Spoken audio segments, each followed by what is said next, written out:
Quite a ball game here last night, and now it's game 2, 4-game weekend series.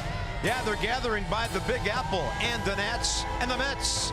Game 2, and Tanner Roark's going to be on the mound tonight for the Nationals. That was quite a ball game last night. A little bit of drama, some power, some good pitching, kind of everything you're looking for in a big league game. I think the best thing about last night's game is the Mets fought the Nats. I think if the Mets didn't fight and the Nats came out and won 10-0, maybe you're not as up for the game tonight, but you saw some fight in the Metropolitans, and now you're ready for them tonight again. I like where you're going with that, and Anthony Rendon was in the middle of everything last night. He's having an all-star type first half, and he comes out for the 4th time in his career, hits 2 balls out of the yard. He's been on a tear for weeks. Yeah, we were talking last night that he might be the MVP that never makes an all-star team because he has such good second halves. He comes on late in the first half. Last night, the first multi-home run game of this year. He's got 4 in his career. He's got 40 extra base hits on the season, 25 doubles, and 15 home runs, and he sit safely in 12 of his last 14 with 6 home runs. So Anthony Rendon is locked in, Carp. One of the best third basemen in baseball, if not the best third baseman. Yeah, so last year 16 and 54, this year 15 and 44. He's really piling up the doubles lately and scoring a lot of runs. It's Friday the 13th. I would suggest all of you at home, whatever you've done on this day in the past, keep doing it, because we've got a graphic that shows for the Expos and the Nats, it's been kind of a good day over the years. It is. It's not bad luck. It's good luck. 600 winning percentage on Friday the 13th. That's good. Tanner Roark, one of the most superstitious guys you ever meet. Remember, he had a beard. He shortened the beard. He had the mutton chops. Now he's shaved. His beard's grown back. His head's shaved. So he's pretty superstitious. We'll keep an eye on all that tonight. Yeah, take number 3 there all time on Friday the 13th. Tanner Roark, he went back-to-back against the Mets back in April. Not so well at home, but here at Citi Field, he was pretty good. 2 hits, 2 runs, 6 strikeouts. A no decision, but he went 7. More on his matchup with Syndergaard next.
Whoever that guy is over there, he's behind in the count. Drill him. That's on the outside edge, and the catcher took that one off the bare hand. Ouch! So here's our pitching matchup for tonight. We know Tanner's better than 3-11. He didn't get much run support early in the season. He would tell you his command's been off lately. NFP tonight, Syndergaard back off the DL after a pretty long stretch with a right hand problem. Yeah, right index finger problem. His first start back since May 25th. Tanner Roark, pretty good on the road this year. He's going to really work on keeping the ball down against the Mets here tonight and start his second half off on a good note right now. So Noah Syndergaard, only 11 starts this year. He's 4-1 with a 3.06. He hasn't been that tough on the Nats in his career. He's actually 2-4 against Washington. Yeah, his kryptonite, if you will, is the stolen base. And when he looked at the Nats lineup tonight, I guarantee he was excited that 46 stolen bases aren't in there tonight. Turner and Taylor with the night off. Davey Martinez loading up on the left-handed batters. And one of them is Bryce Harper. He's broken his bat on a homer at Citi Field this year. And then last night, he hit an absolute towering drive for a 2-run shot in the 7th. Turned out to be the difference of the game. Tanner, 4. Nats, Mets next.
PNC Bank.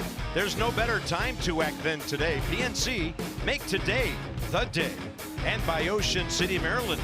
There's no end to the fun. You'll have an Ocean City. Plan your trip today at ococean.com. Central Park looking beautiful. Those ball diamonds ought to be full, though. It's a beautiful summer evening. On Friday the 13th, clear skies over Manhattan. And to the east, we're over in Queens. They call the neighborhood Flushing, and that's where Citi Field is located. It's not been very fun for the Mets. They've lost 20 of their last 25 here. Right now we got clear skies, the wind blowing, and the temperature is a very comfortable 80 degrees and not very muggy. So the Nats will come into this one on the road 25-22. Phillies are at Miami tonight. Jake Arrieta, Wei-Yin Chen as Davey Martinez. Ball club 5.5 behind the Phils. The Braves are home behind Anibal Sanchez to take on Arizona. So Adam Eaton getting it done, hitting .366 his last 11 games. Matt Adams outstanding since his return. And the Mets 21 games under 500 their last 45 games. It's been forever since they've won a series. Wow. So the Mets have taken the field. They're 37-54. And at home, just 17-31. Nats are 9th in the league in hitting, 8th in runs, 5th in home runs. And Anthony Rendon swinging as well as any middle of the order guy in baseball right now. .323 his last 26 games with 11 doubles and some pretty good numbers, hitting .350 against Syndergaard with a homer and 5 batted in. Bryce Harper's 5 for 18 against the 25-year-old they call Thor. 73rd big league start. He's career 28-19. That 97.4 on the fastball is the second highest average velo on the heater in Major League Baseball. 97.7 is what Luis Severino features. So a good fastball, obviously. But one thing to keep an eye on tonight, ahead in the count, opponents are hitting 138. Behind in the count, 404 against Syndergaard. So if you're hitting tonight and you're in a 1-0 count, 2-1 count, 3-1 count, I'll tell you the averages later, you got a good chance against Syndergaard. A defense for the Mets tonight behind Noah. Conforto, Dendecker, Nimmo the outfield. Rosario Cabrera up the middle. Bautista, Flores at the corners. And Devin Mesoraco behind the plate. The old Reds catcher, now Met. Adam Eaton 0 for 1 career against Noah Syndergaard. They're playing music on the PA system here that would make their pitcher sound like a superhero who's about to vanquish our ball club, so we're all quaking here. I feel it should be raining frogs to this music. East River turns red. Yeah. Locusts, pestilence. I'm nervous right now just listening to it. I am so intimidated right now. I don't know how Davey and the guys could sit here and listen to it. I don't think the Nats have a chance. And we're 1 minute beyond the scheduled 7:10 departure, departure, whatever you want to call it. So as soon as we go into the cave and somebody's heart gets ripped out, we'll get this one underway. Nats are hitting .244, a plus 30 on the runs this year. This is scary. Yep. I'm under the desk right now. I keep thinking a big stone's going to roll right into the booth and just flatten all of us. I feel like he just threw 25 warm-up pitches, by the way. I thought you only get 8. I think he did. Well, the great thing about first pitch in Major League Baseball ballparks, all the noise shuts down, and at least for a couple of minutes we can hear the pop of the ball into the mitt, the pop of the ball off the bat, and now it's time to play some baseball. So Adam Eaton at .316, swinging the bat really well. He's got his foothold with the back foot there. Thor is ready. On the grass is Bautista at third. And we're out of setup material, so here we go. Underway with a strike at 7:12 Eastern. Jets roaring overhead again tonight after taking off from LaGuardia. Adam's having trouble getting a toe hold. He's really digging that hole out.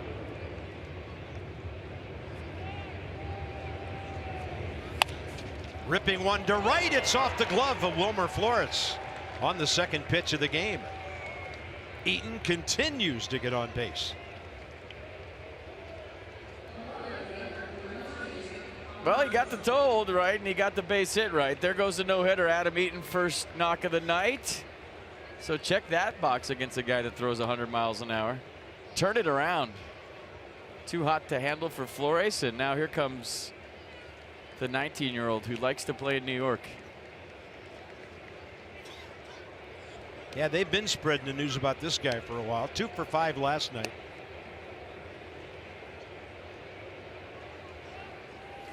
You remember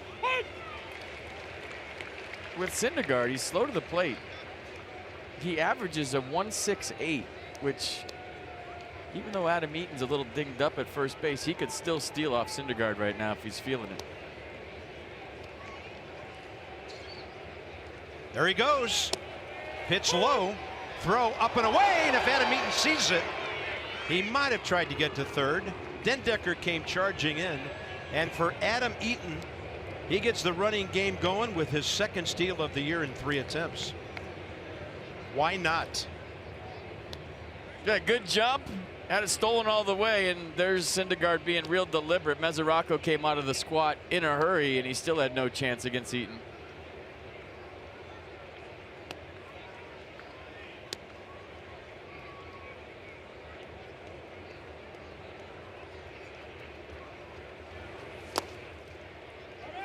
You hear that one skipping into the mid of Mesoraco.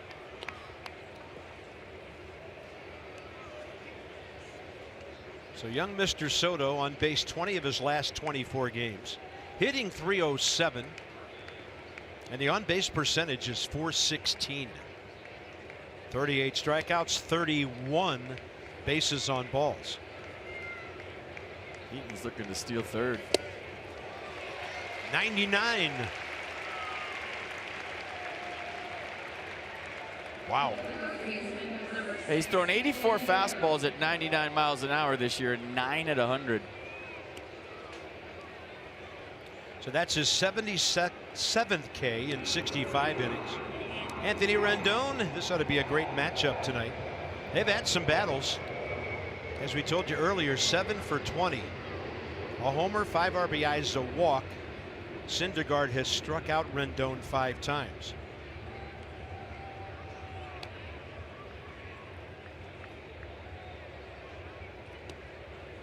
Eaton was just kind of walking back into the bag, and as Asdrubal nowhere near to hold him on.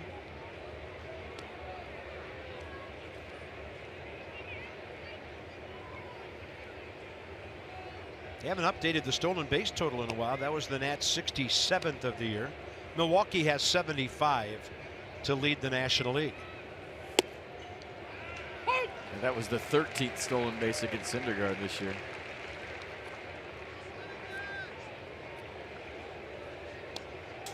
So the only 2 right-handers in the lineup tonight, Anthony Rendon and Tanner Roark. Everybody else from the left side. Defoe, of course, the switch hitter, and he bats 9th tonight.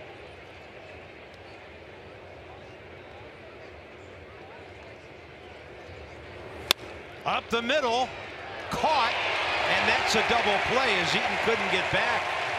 As Asdrubal Cabrera playing up the middle on a modified shift, and that's a 4 unassisted double play ending the top of the first.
Family watching some baseball here in New York tonight. Well done, guys.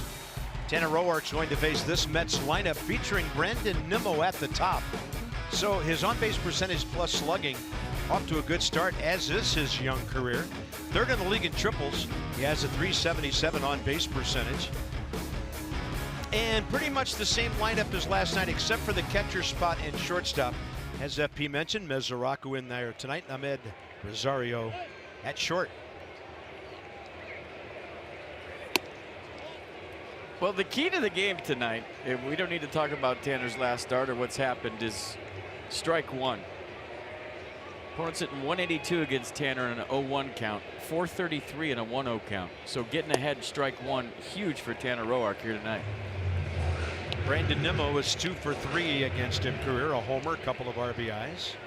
Roark, great success career against the Mets. 7-2, 19 games, 13 starts. And in this ballpark, 3-1 with a .272 and 7 starts. So he likes the noise and all the distractions at Citi Field. Trying to zero in here and put a 0 on the board early. Rendon shallow at 3rd, and a good tailing fastball, 2-2. StatCast powered by AWS. The Nats are 3rd in the league defensively. They've been pretty much that all year. Only Arizona and Colorado have made fewer errors. Nimmo's going to take an off-speed pitch, get around it, and hook it into right for a base hit.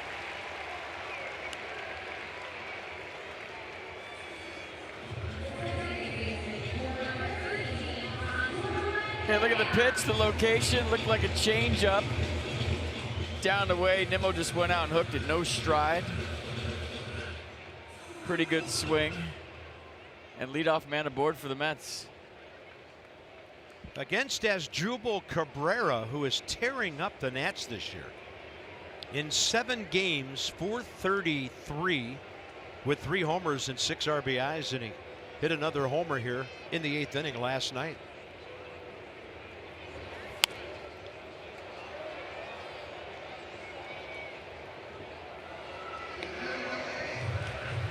You know, you talk about all the mechanics and how to get the pitch down, whether it's a fastball or curveball.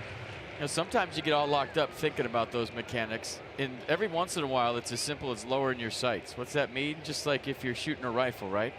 You're probably looking at Matt Wieters, the middle of his shin guard, as your sights, and you just look lower, Carp, and sometimes you get your release point out front, gets the ball down the zone, you start getting ground balls all over the place. But if you're thinking anything mechanical about where, you know, I have to be, it'll lock you up. Just look lower. Sounds simple, but you talk to pitchers and sometimes it works. Yeah, whenever pitchers are going well and hitters are going well, they're keeping things simple. The game's slowing down for them. So it's 1-1 to the number 2 hitter. Asdrubal overall career 4 for 13 against Roark with a solo home run.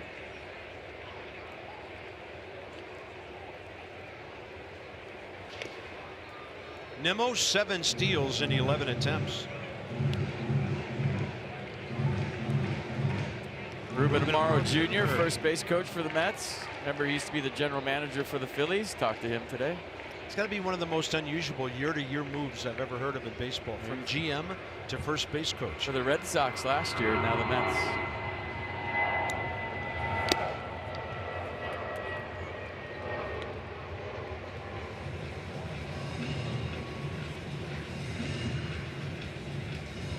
I've always thought, historically, that GMs make great first base coaches. Hey, he said he's happy and he's in a uniform. He's on the field again. He's coaching, which he loves to do. Takes a special guy to wear a coat and tie every day. 1-2 with nobody out.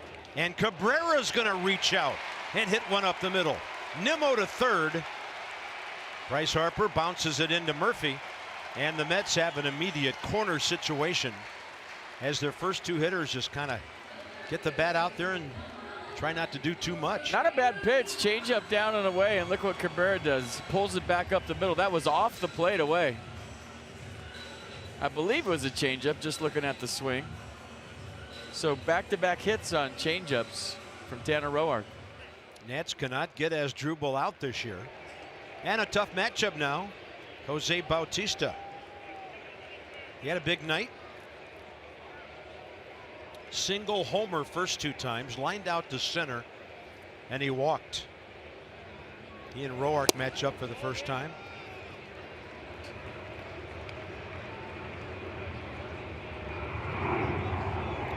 Pretty good pitch, I thought. No? No. John Lipka, the junior member of the umpiring crew, has the plate tonight. I mean, it was a good pitch. He wants the double play. I just thought it was a strike. Sure. That's what I meant. And the Mets are going to be on top. Bautista to left. Their line's moving right out of the gate. And for Bautista, 21st RBI as a Met, 26th overall. He's given their offense a lift with a lot of guys hurt.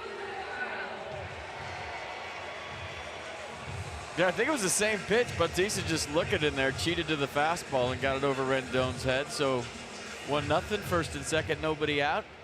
Tanner looking for a ground ball at someone.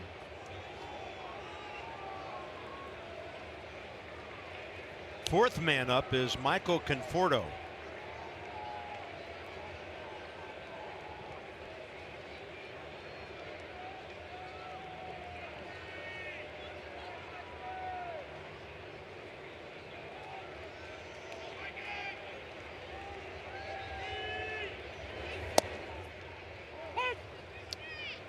Well, Well, some good swing back there under the hitter's hands. That's always a good sign.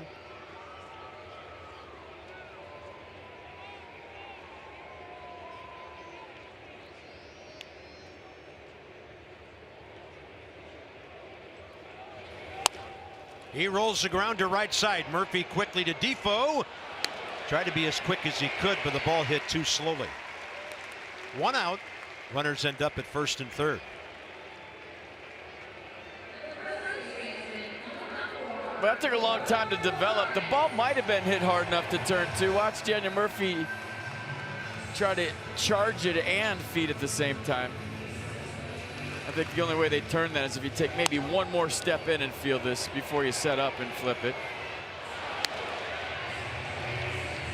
Good effort. Next up, Wilmer Flores.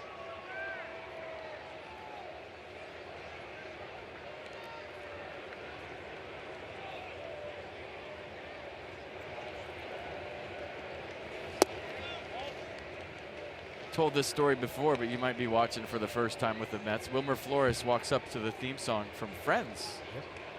Because that's how he learned English, watching Friends. Pretty It's cool a great story. story. Yeah, It it is. is. I never have found Central Perk. I've looked for it. On a pitch up, a mile high to left. Cabrera the runner at third. Soto last second adjustment. And the throw is up the line, and the Mets lead 2-0. Flores got it deep enough for his 30th RBI. And the other runner moved up as well, Conforto. Yeah, heads up by Conforto at first. There's Soto trying to get behind it. He threw it high, and as soon as Conforto saw the ball up in the air that high, he took off for second base. No worries about a cutoff man cutting that off.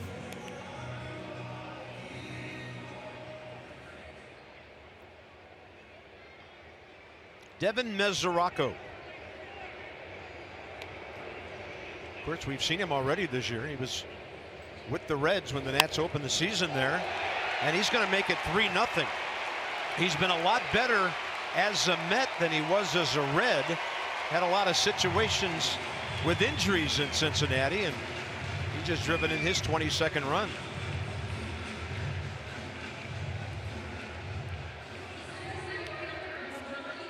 Nobody there on the shift. See where Wieters was setting up down and in, and Tanner Roark kind of pulled it to the other side of the plate. So the shift is because they want to pound Mesoraco in, and when you miss the location, he hits it the other way.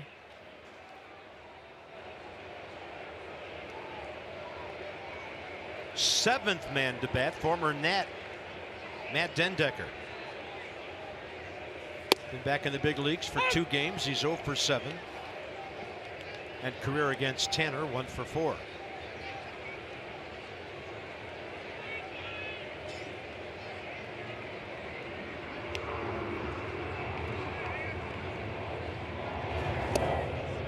Nice on the change, 0-2.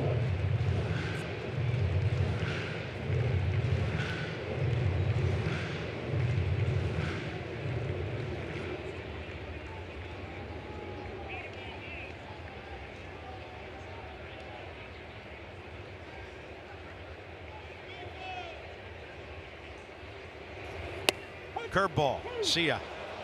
3 pretty good pitches right there. The Mets pick up 3 on 4 base hits and a sac fly.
the second inning. Bryce Harper last night hit a monster bomb.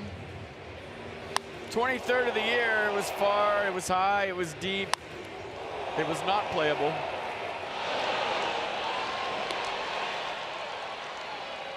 And a pretty swing by Bryce Harper. Got a hug from the skipper. That's their tradition. Bob and I hug after every open we do that's good, so we never hug. Washington, D.C. Lexus dealers donate $250 to the Children's National Health System for the first 200 homers hit by the Nats this year. Lexus, experience amazing. Hey now, Harper, Adams, Murphy, top of the second. Thanks to that double play line drive, Syndergaard had an 8-pitch first inning. Bryce is 5 for 18 career against him.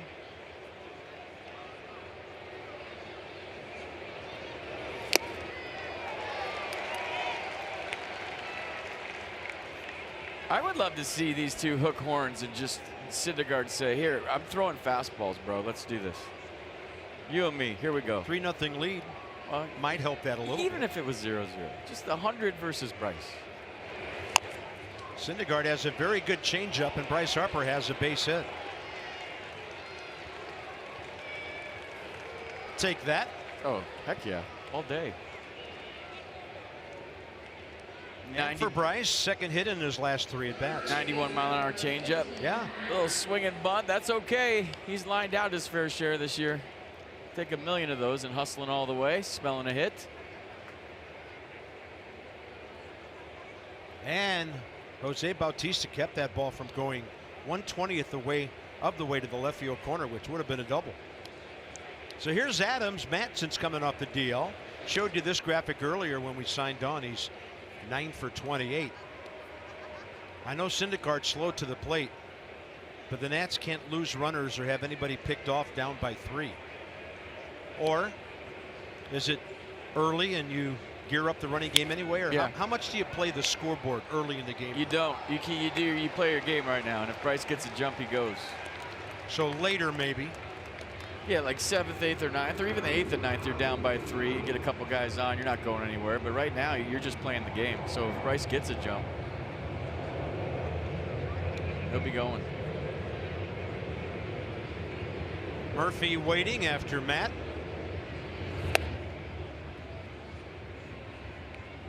One. Big city in the big city. I mean, you almost have to have a good series if you're Matt Adams in this one, right? He could land one on top of the apple in center field. There's the Syndergaard changeup, that time 89. Mercedes-Benz will show you a dirty, filthy, and rotten changeup. Opponent's hitting 229 against the Syndergaard change. Yeah, a Strasburg-like changeup.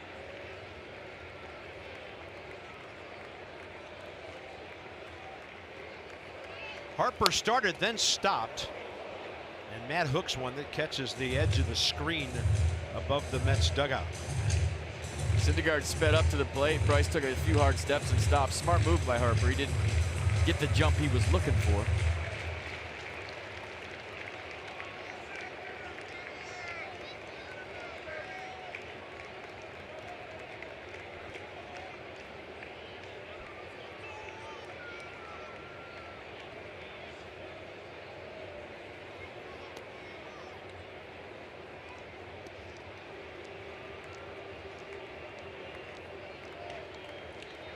Big lead by Bryce. Swing and a miss on a breaking ball down. Syndergaard's second strikeout. PNC Bank takes us inside the numbers. Make today the day. Yeah, the old song here used to say, meet the Mets, come on out and greet the Mets. Well, Daniel Murphy meets them and greets them, and they don't like it a whole lot. What he's done against them in 2+ years. Minimum 150 plate appearances. He was on 3 times last night. Opposite field base hit first time, then a pair of walks later. 8 for 13 his last 4 games.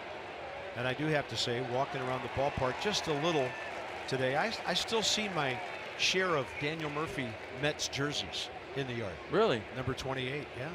Saw several.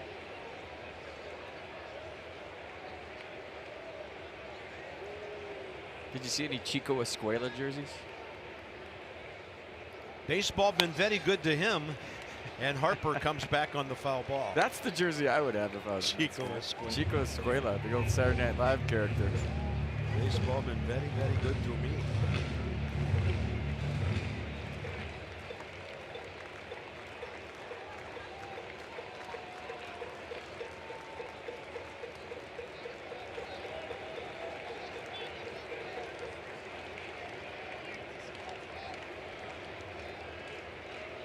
Oh, 2 now to Murphy. Harper holding, and a pop-up out to left. Michael Conforto coming in, 2 down. Number 7 man in front of the pitcher will be Matt Wieters.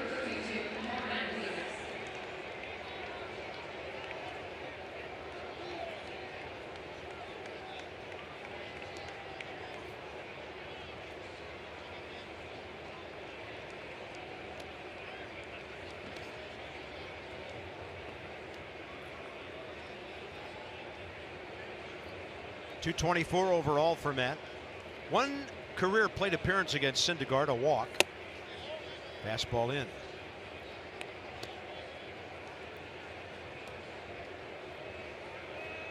Say, well, you throw 100 miles an hour and you throw me a first pitch fastball in, you know, now you're thinking I got to cheat to get to that. What's cheating mean? I got to start my swing super early, and anything on the other side of the plate that's soft has a good chance of working, or even firm like that. I think it's the advantage of throwing hard. Number 1, you get away with mistakes in the zone. You don't have to be perfect with your command when you throw 99. But if you make me aware of it early in a count, now I'm feeling really anxious as a hitter that I have to start my swing super early. Most hitters. I don't think a guy like Anthony Rendon does. Quickest of hands. Or Bryce. Syndergaard with a 3-run lead, fairly obsessed with Bryce over there. Just to keep track, Harper 6 out of 8 stealing.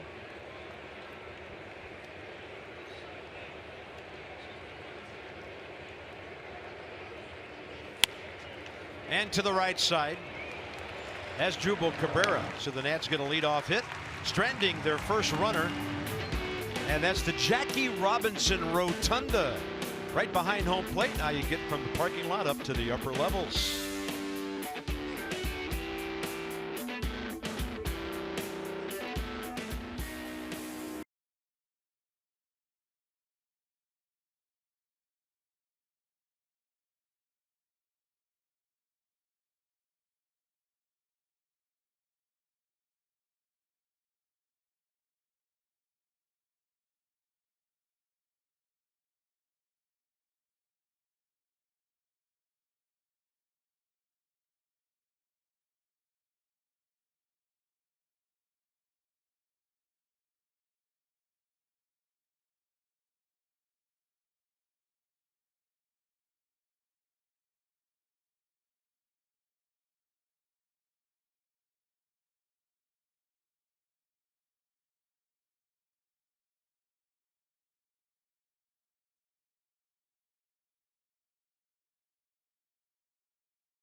Was going through a little bit of a rough stretch. The Nationals found that he was tipping his pitches, giving away what pitch he was going to throw before he did.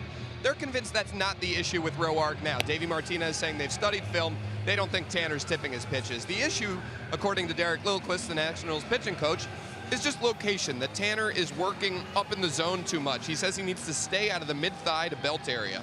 Lilliquist says he feels like Roark's mechanics are good. just that locating down is more of a mental approach that he needs to focus on. Kind of what FP was talking about in the first inning, changing your sights from what Roark thinks is low to even lower than that. And that's why we saw in Roark's last start, Spencer Kieboom putting his glove below the zone to mentally reinforce to Tanner that he needs to aim lower than he might normally. Lilliquist saying that when the ball is up from Tanner, doesn't have the same movement. The two-seamer has late run when it's up and late sink when it's down. So they want him thinking down, and they want lots of ground balls today. Here it is. All right, Dan, here we go. One ground ball out in the first inning. Ahmed Rosario, the shortstop, at 2:45, leads off for New York. That ball is drilled deep to left center. Harper can only wave at it. Hits off the wall. Bryce reads the carom well. Throws to third. Rosario is there as the ball bounces right to the top of his shoulder before getting away. And a leadoff triple by Ahmed Rosario. That's his 5th triple of the year. All right, Nissan will show you the location of the pitch. 1-0 count. We told you how important strike one was, right? The key to the game tonight. Opponents 433 at a 1-0 count, 182 and a 0-1 count. That was a 1-0 count. Bryce played this beautifully in center and then just chunked it as far as he could. Ball kind of checked up on the dirt a little slowly, but a one-hop. And Noah Syndergaard with his 3rd hit of the year puts the Mets on top 4-0. He has 3 hits and 3 RBIs in 18.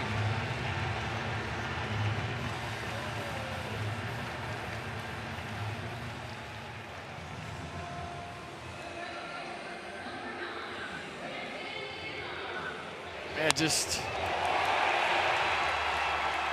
being aggressive. Good swing. I don't think that was up. First time through the order, the Mets go 6 for 8 with a sacrifice fly. I think they wanted it in and it tailed back. Brandon Nimmo got him started with a base hit to right in the first.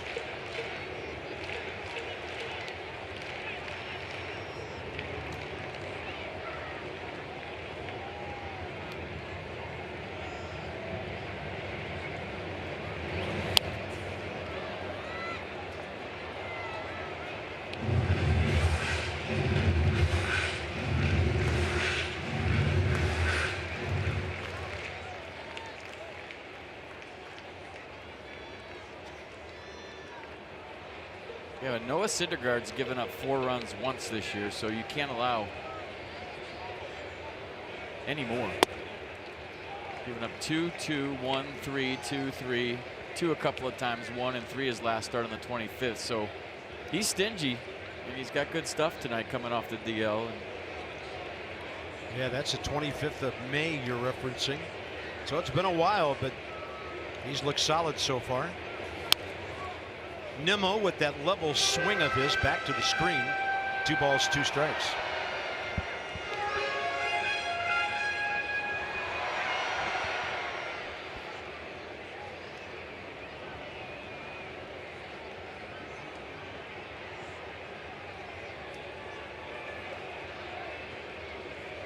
Target in. Fastball in there. Got the call. Run back style. 2nd strikeout. 1st out here in the 2nd. Good pitch down the zone. Started it in off the plate. Ran it back. Look at Wieder's target. Down and in. Didn't move the glove.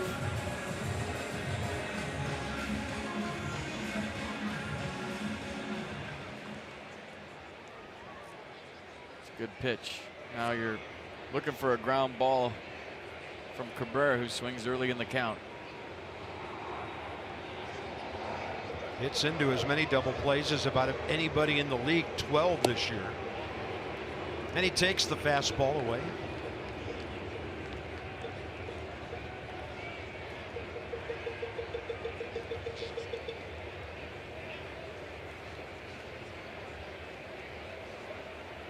Fourth most double play grounders in the league. Hand came off the bat on a good Roark curveball. Yeah, opponents hitting 233 against Tanner's curve this year. And 128 against his slider.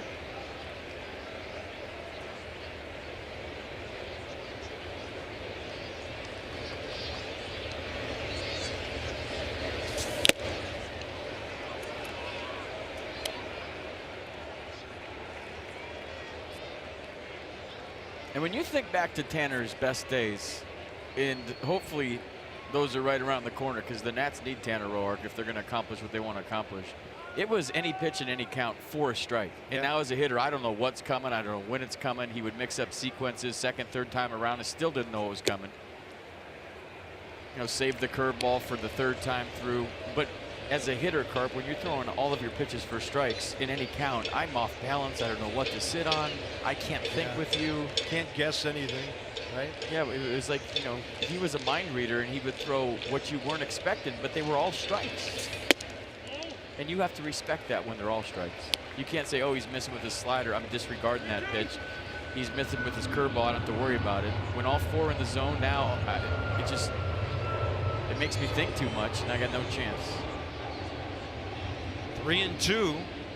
Syndergaard at first, and another curveball, and Cabrera stays with it.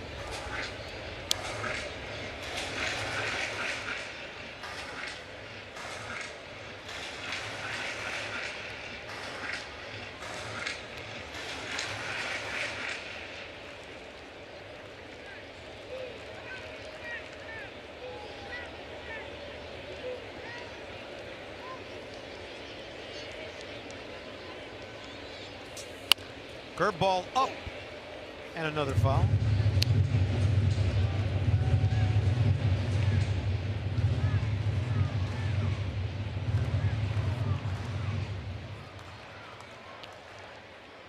Bautista already has an RBI single tonight, and he's hurt the Nats in this series.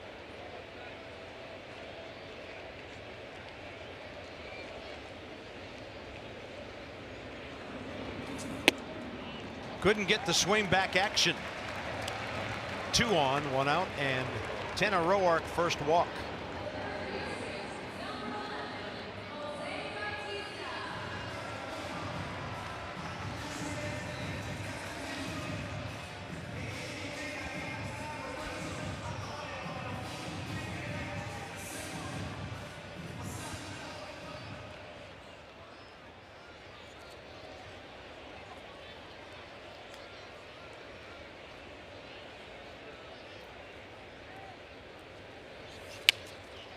Great job of jamming the right-handed batter. Infield fly rule in effect. Adams 2 down. All right, this is going to be a good one at Nats Park. Always is. Dress up, have fun. 80s night, July 21st, 7:05. Braves in town. Leg warmers with the pregame concert. Go to nationals.com to get your tickets. 80s night. Dress up, have fun. If you have a DeLorean, they should give you preferred parking.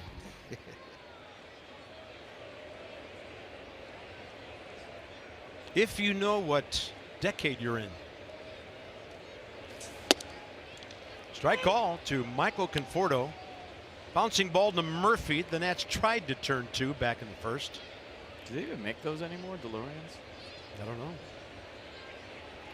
Not in my price range, so I haven't checked lately.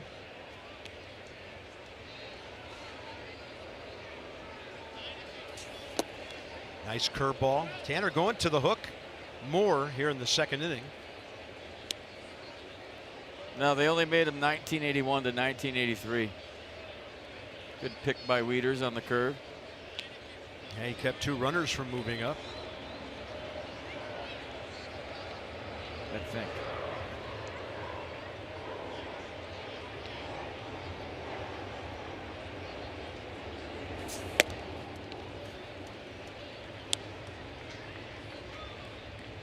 The curve's been his best pitch so far. Sharp.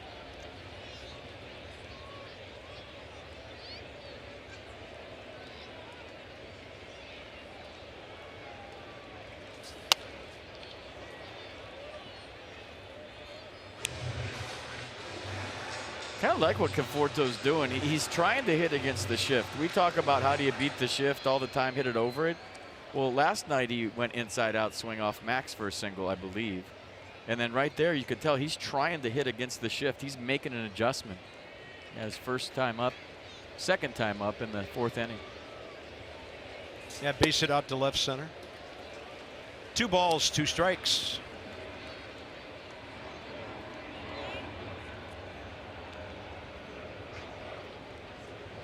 19 pitches first inning, and then 22 more here.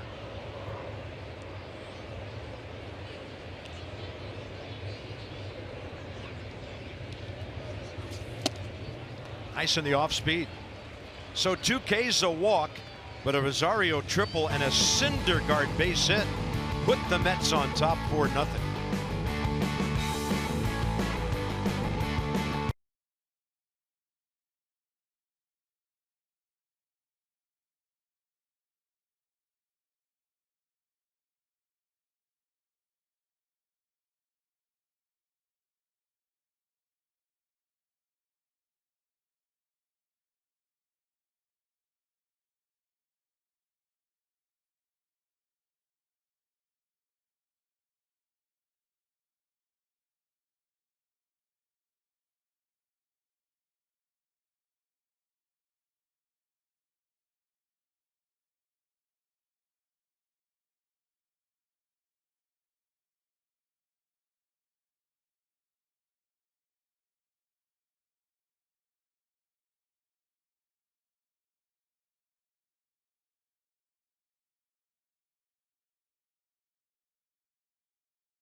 July 16th, 8 p.m., the Home Run Derby. That's on ESPN. July 17th, the All-Star Game, the 89th edition. That's presented by MasterCard, 7:30 p.m. on Fox. So we can't wait to get home and see this. What's July 18th? Anything else going on? Breather. Breather. I'm in. Waiting for offense here. The Nats are coming up, top of the third. Tanner Roark leads off. He's the number 8 batter in the lineup tonight with Defoe behind him. There is no better time to act than today. Right now, PNC make today the day.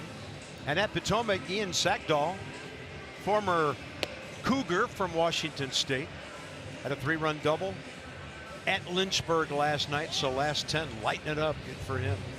I see what you did there. Lighten it up. So good. You're just so good. I didn't even realize I did that. You can't. You just can't teach that. Got lucky. And by the way, those lights that are on that little curve there, that's in tribute to the Chrysler Tower over in Manhattan. Really? The way they curved the lights there. Pretty cool. I did not know that. I just love when you make stuff up. It's awesome. I'm 1 for 2 in this series. Struck out on Babe Ruth last night. Yeah, you were all over the map on that one. It's all right. Tanner, 5 for 32 this year. Second most hits on the staff to the 11 by Max, who had one last night. And Roark trying to drop one down the right field line. Fair ball. And the ball bobbled by Nimmo, and Tanner Roark's going to go to third. Brandon Nimmo ran right into the part of the seats there where it juts out before it goes down into the corner. And when the smoke clears, the Nats pitcher is standing on third base, and the dugout loves it. They loved it.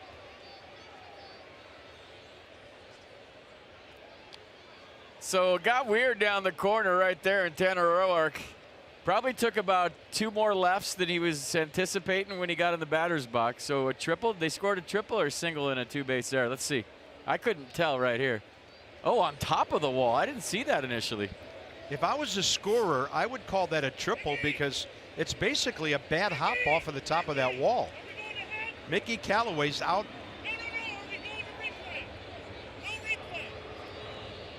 Wow, Bill Miller just took charge. Did you hear that? Yeah. Did you hear that at home? He said, are you going to headsets?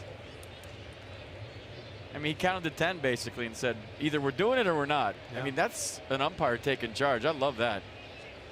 And Galloway has some more words at the top step of the dugout. Well, he shouldn't be all the way out on the field. You either hold play up with your hand and challenge, or you don't. There's no reason to walk all the way to the first base coaching box and talk to an umpire about that. I think he was thinking the fan might have interfered. He couldn't see it from where he's sitting. Tanner Roark has 5 career doubles, but that's his first career triple. There's no error on the board. So I think that's the right call. That thing hit the very top of the padding, stayed in play, and in essence took a tricky hop on Nimmo, the right fielder.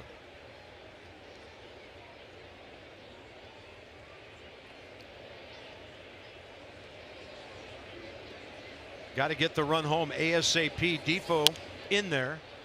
Out of play left side on a 2-0 pitch. Wilmer has driven in 23 runs. How do you work on this, by the way, if you're an outfielder? Hey, early work tomorrow. We're going to roll balls on the wall down on the padding. And then on top of that, we're going to have the sideline reporter run interference too.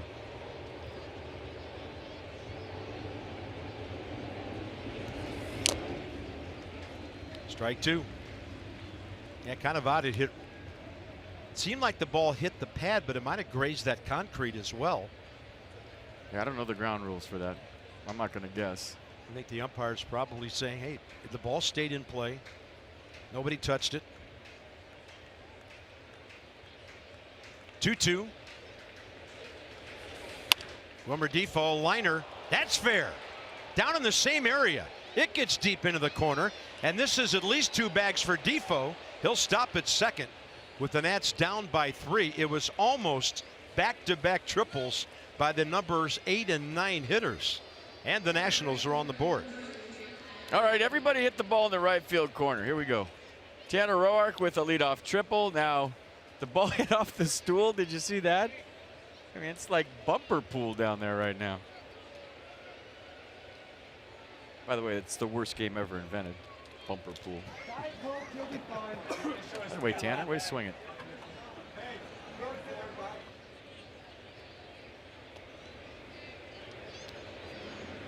Adam Eaton had a base hit first time. If you're an usher on the field and you vacate, you're supposed to take the stool with you. Yes. I learned that at the age of 16 in a ballpark far, far away in another lifetime. It's just a good life rule, too.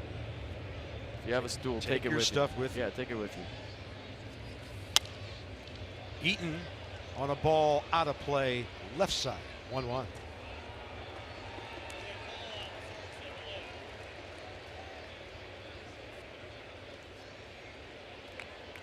Take your chair with you, Meat. I mean, that could have hit the chair, sat there, and been a triple, Carp. What if it hit one of the legs and just sat right there? I think that guy's telling him, hey. I don't think you're supposed to have a water bottle on top of the wall either. Next time, hand me the stool and get out of the way. 1-1 to Eaton.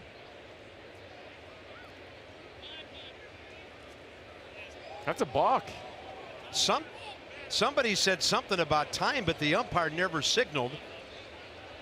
John Lipicus saying Eaton asked for time, but he never signaled that he granted time. Watch this or listen to it.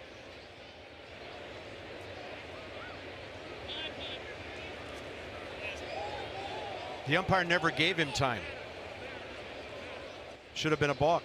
Might be a safety thing. I don't know. Weird happenings. It is Friday the 13th. It is. There's your first weird thing. Well, no, that's your third weird thing. The ball rolled up the wall, hit a stool down there. And that. We're dealing with some serious stuff right now. Candlesticks make a great gift. They do.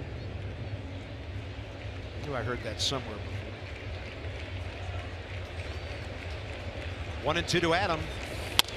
He's going to bounce one behind Defoe, who tries to go to third, and he is thrown out by Rosario. Ball was behind him, but it was hit sharply. First out at third base. Let's see where the ball was hit. If it's hit to this side of you, you go. If it's hit to that side, you don't. Kind of hit right in the middle.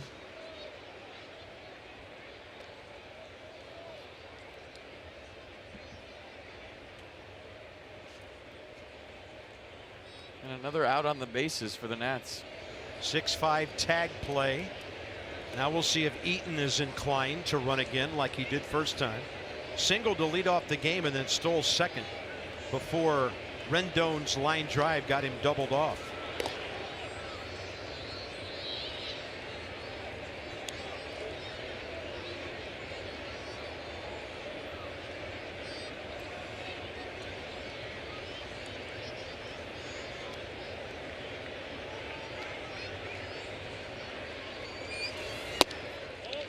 Syndergaard tried to bring that breaking ball around to the outside edge.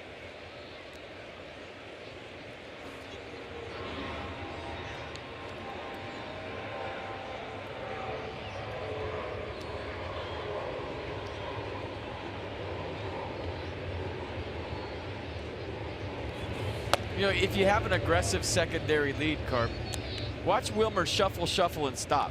If you shuffle, shuffle, and you have two big, long, low shuffles, that's an easy read for you because you're out even further and your leadoff and the ball's behind you and you make it easy to third. He did one shuffle, stopped, and that stopped his momentum. Plus, he wasn't far enough to go to third base. So it wasn't about where the placement of the ball was. It was about not having an aggressive secondary lead. Eaton started, stopped, and you could say the same for Soto's swing. So that's strike one to him.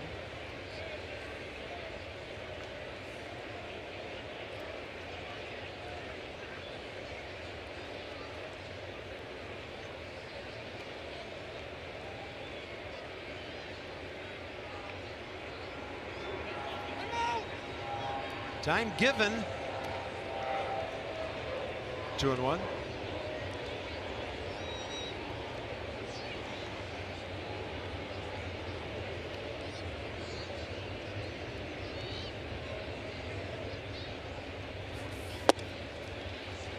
Down in the zone. Syndergaard's throwing some nasty pitches to Juan Soto in his two ABs here. So here comes the two-strike approach.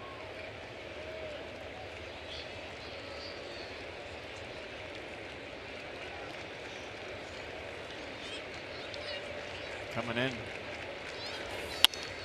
Soto fights it off. One hopper to right field. And the Nats have 3 hits in the inning. Soto on base. 21 of his last 25. Two-strike approach, fastball running back, tried to front hip him, and Juan wasn't having any of it. Look how low he is down in there with some low heat. Turns it around, and Adam Eaton had to hustle into second base. That was hit so hard. So all of a sudden, Noah Syndergaard looking human here in the third.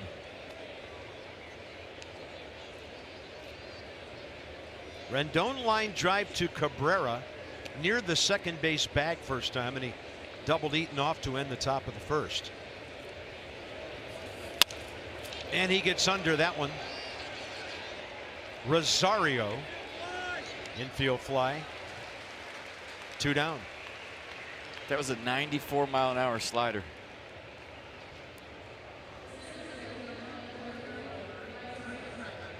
Bryce Harper bumped a single down the third baseline on a pitch away first time.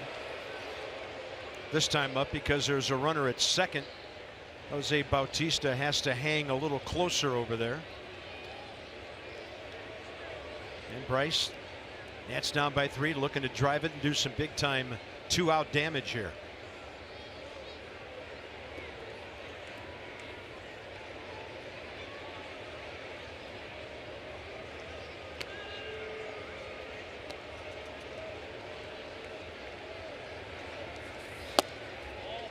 Good take. Oh, crew chief Bill Miller says he went. Bryce not arguing. Let's check it out from the side again.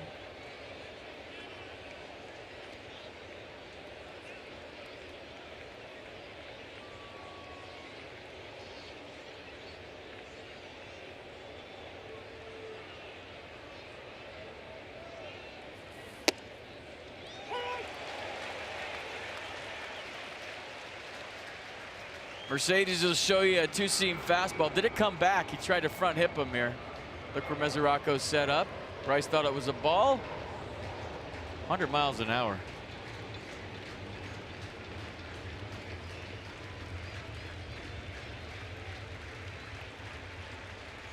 0-2 to Harper.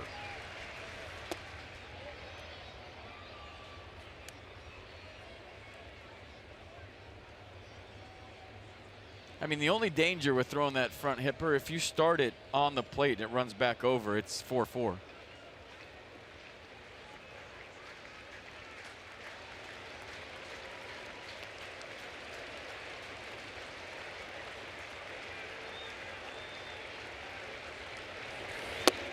Got him. In the third, the Nats had 3 hits, lost a runner at third, and able to come up with just 1 run.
Great smiles.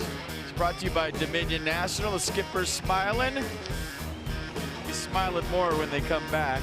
It's brought to you by Dominion National, providing innovative high-value dental and vision benefits to area employers and individuals. It's Bryce's thumb guard that he uses on when he hits.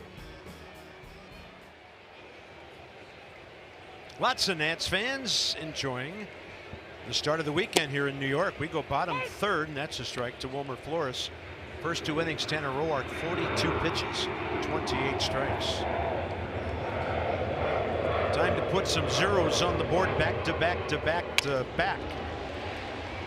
Soto kind of had a hard time getting a read on it. I thought he might come in to try to challenge it. And Wilmer Flores singles in front of the Nats left fielder. And New York has 7 hits. It looked like he initially took 2 hard steps toward the gap, like he thought the ball was going into the gap and he had to cut it off. And then he kind of straightened himself out and came in towards the ball. By then it was too late. But it looked like he thought the ball was going into the left center field gap. Here's Devin Mesoraco.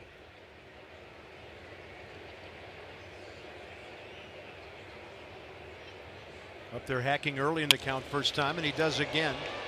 Fly ball to shallow center. Bryce Harper, first out, 3rd inning. All right, Nats and Harris Teeter are teaming up to give you a batting helmet on Sunday, July 22nd. The first 10,000 kids ages 12 and under will get this cool Nationals batting helmet. Braves in town, 1:35 start. Go to nationals.com. And kids, you got to wear that thing to bed after the game, okay? Deal? Braves just scored at home, bottom of the second. They lead the Diamondbacks 1-0. And the Phillies an early run. They lead 4th inning 1-0 at Miami. Here's Matt Dendecker, called out on strikes first time.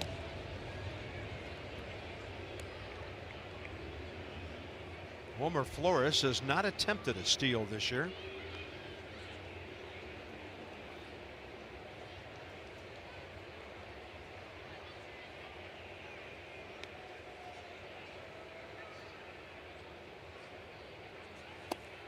Good changeup. Yeah, Tanner's best stuff. As you mentioned, the curve. And then he followed that up with some good change of speeds to end the 2nd inning. I mean, his best stuff is strike 1. When he gets ahead, he can get to different pitches and mix it up and keep hitters off balance.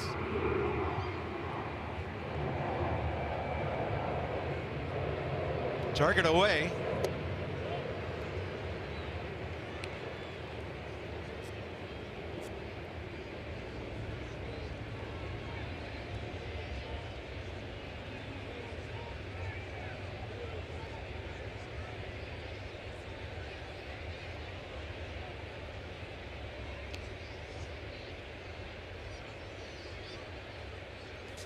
You know, I don't remember Matt Den Decker talking a lot as a Nat, but apparently the Mets feel like he does because they put tape over his mouth on the scoreboard.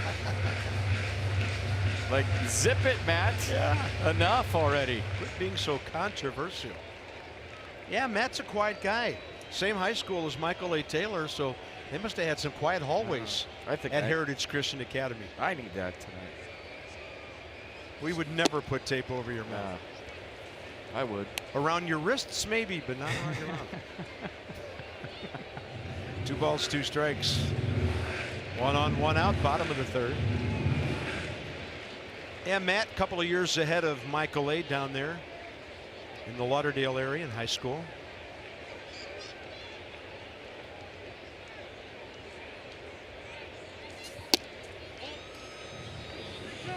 Actually, Westminster Academy in Florida.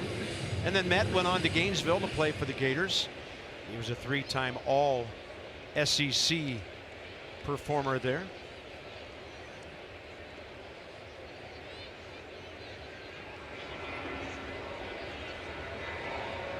Three, 2, 1 out, runner holding.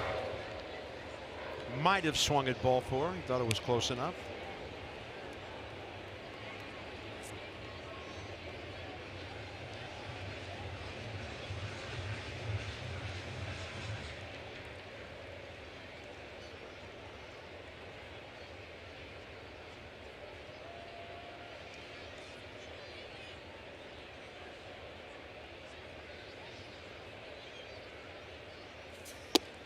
There's that fastball that got him the first time. Den Decker knew it. Nimmo got rung up on that pitch last inning. And Tanner Roark, strikeout number 4. Yeah, he's locked in on the front hipper tonight, the lefties.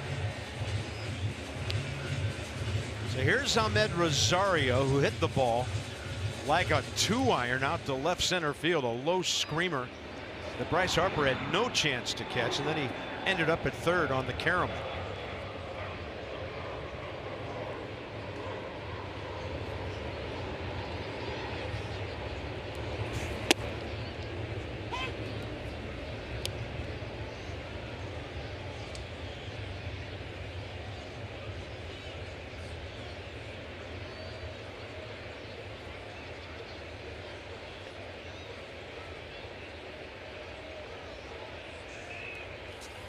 Way inside and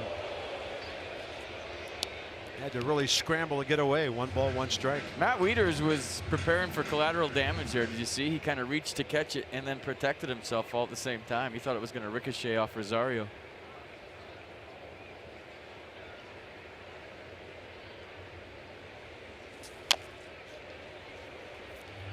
Pitch.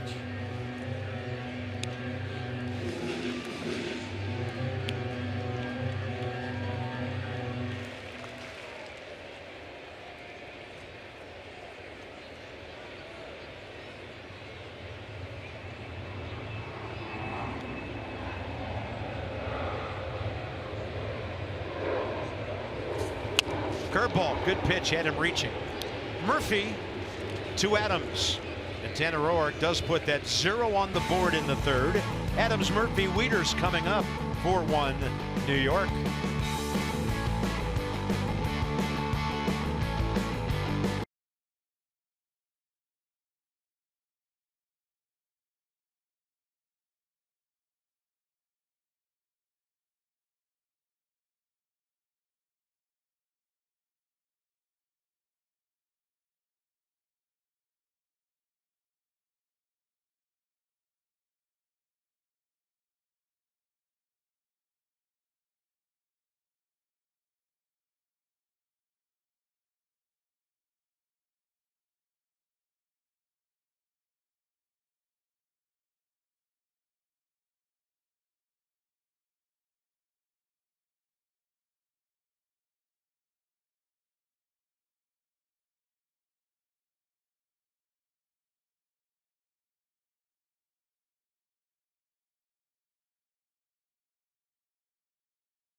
Wheel drive RAV4 Toyota. What drives you? Visit buyatoyota.com for great deals. Miss Liberty on a Friday night in July. Making me dizzy. Wow, what a fantastic welcome that is into New York Harbor. Make it stop. Curly W's looking for some runs on the board here, top of the fourth. Syndergaard's been solid, but the Nats have gotten him for 5 hits already. 42 pitches, 33 strikes. He did retire all 3 of the due-ups here first time around. So Adams, Murphy, and Wieters get another look at the 25-year-old fireballer who's 2-4 career against the Nats. 10 starts, 3.53 coming in.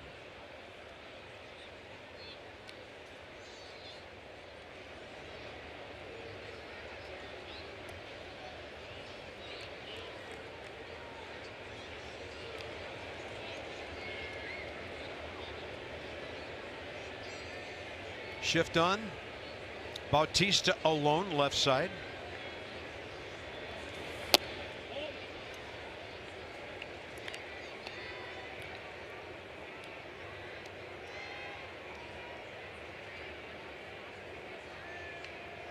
There's Drubel not that far out into right field.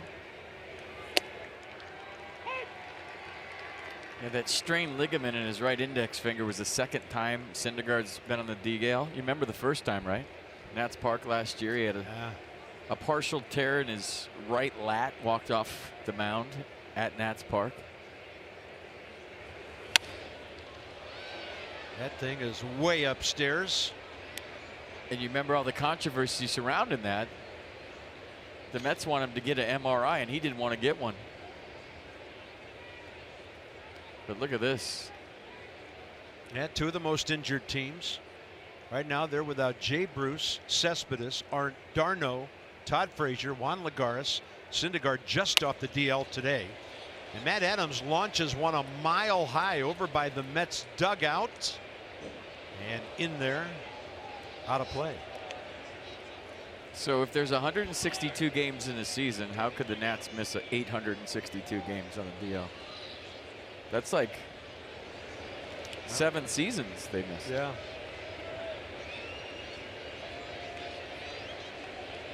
One and two. Ryan Zimmerman was launching bombs in BP today. Hit the glass in left field a few times with homers. His swing looks close. Yeah, I hadn't seen one hit up there since Ian Desmond took Kevin Plawecki.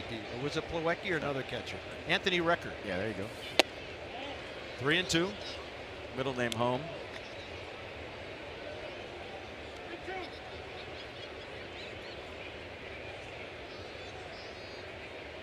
Got to get a fastball here, right? Down by 3, you would think so. He did. Ooh, that was close. Ooh. Had a little run to it, but evidently stayed inside. Nats have their leadoff man aboard for the 4th inning in a row, Dan Kolko, and here comes Murph. Bob, a lot of positive indicators for Daniel Murphy that he's been coming around offensively as of late. The 4-hit game in Pittsburgh, the fact that he's more on his legs, as we've discussed. Davey Martinez noted something else the other day, though. He's seeing Murph be able to hit velocity of late. The fact that he's been able to turn on high velocity pitches and get to him and put good swings on him, that's a positive sign for Davey. Yeah, fly ball to left first time because Daniel got behind in the count and had to protect with 2 strikes, and he just went out there and bumped it to left. Well, when he's locked in, he can hit that front hip 99. He can hit it far. 26th ball game for Murph. And right now he's at 83 official at bats. If you can hear Mesoraco moving around back there, he's tipping pitches. I mean, he gets real wide on off speed and he keeps his feet underneath him on fastballs. I mean, he's really hopping out wide once he puts the sign down. See how narrow he is? This is a fastball.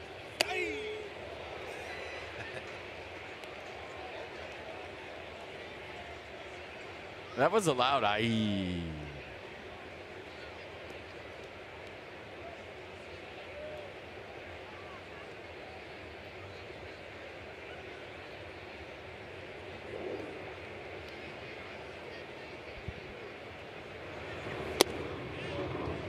very bottom of the zone. 2-2. See, that's a double play if you swing. You don't want that. Best conversations with umpires in baseball. Has to be. Daniel Murphy. 2 balls, 2 strikes, nobody out. Fastball.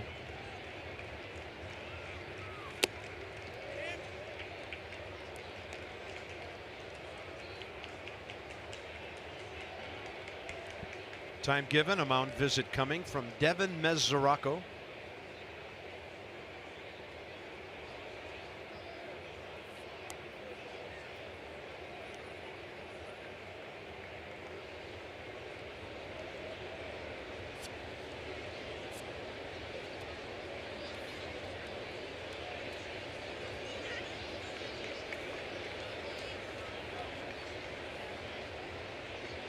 Mets pitching staff 11th in the league ERA, 4.30. In fact, Mesoraco was traded over here in the Matt Harvey deal that sent the right-hander to Cincinnati. 3-2 to Murphy now, nobody out. And Syndergaard has walked 2 in a row. Quickest way to let the other team back in. Couple of free passes, and Matt Wieters is next.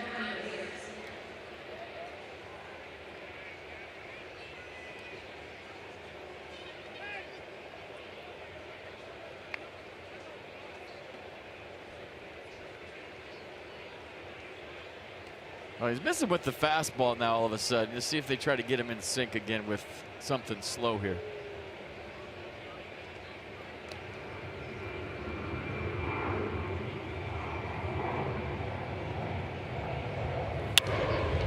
And Wieters, a fly ball to left for Conforto. Runners can't go anywhere. 1 out, and that's big for the Mets because now, with tonight's Nats lineup, it's Tanner Roark. And he could be bunting. We'll see how they play it here. Can't bunt triples, Roark, can you? Tanner triples. That was pretty cool. That was awesome. I think you have to based on Wilmer's double last time, but it's not easy to bunt 99.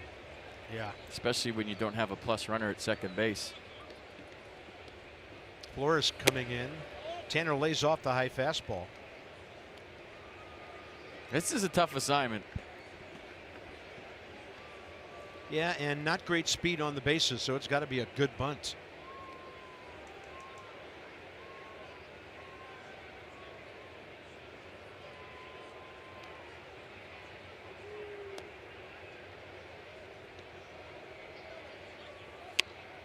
Oh, he really deadens it beautifully. That's perfection. Syndergaard almost threw it by Cabrera. Has dribbled to a knee to catch that. On a 1-4, 2 down. Nicely done, not easy. Watch a Bellata spin on the bunt right here from Tanner Roark. Just kill it. Little back spin action. First bounce in the dirt. Nicely done. Almost in the dirt. Check that. And then Syndergaard almost threw it in the dumpster. That would have been another triple, by the way. Yeah, he'd be standing on third right now in a 4-3 game.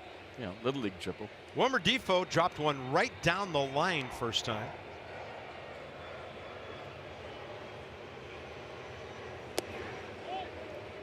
Supposed to be a big knock, wouldn't it?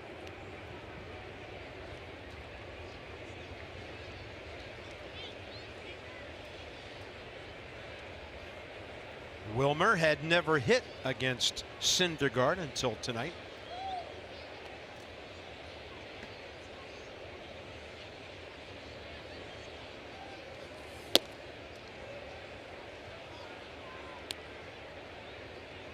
Remember the stat I gave you early, ahead in the count, behind in the count. Opponent's hitting 404 against Syndergaard ahead in the count, 138 behind in the count. Could be the first game of the year tonight in which Trey Turner does not play. Defoe at short in his place. 2-0. Out of play. Kind of like last time. 2-0, then a fly ball foul off to the left before he was able to turn on one. He's been grinding every day, Trey Turner.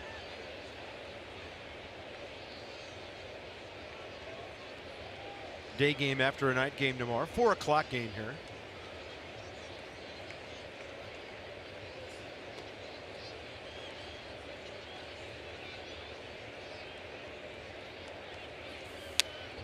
Good rip.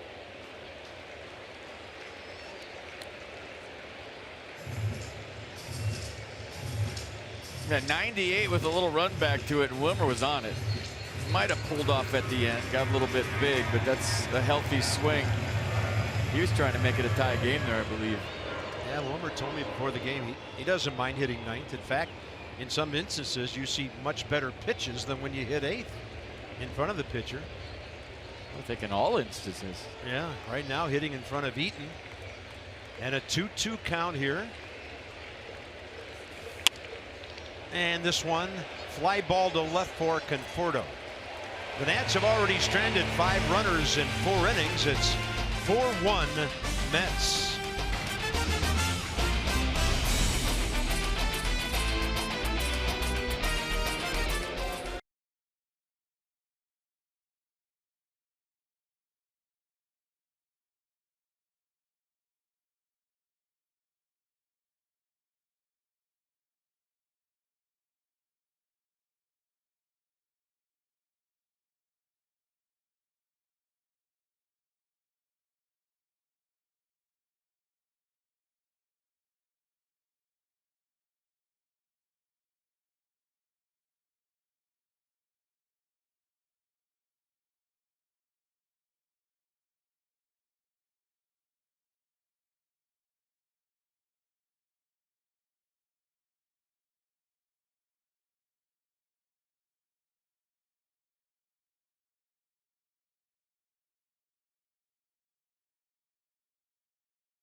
Through the 22nd.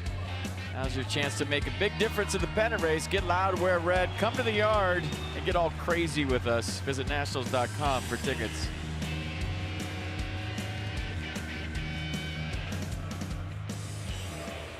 Noah Syndergaard, first pitch he saw tonight. Base hit to right to give the Mets their 4th run 2 innings ago.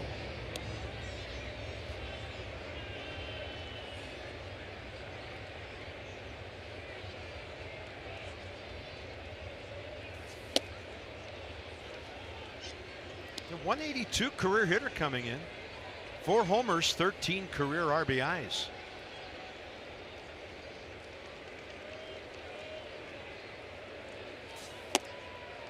And he got an off-speed pitch. Good changeup.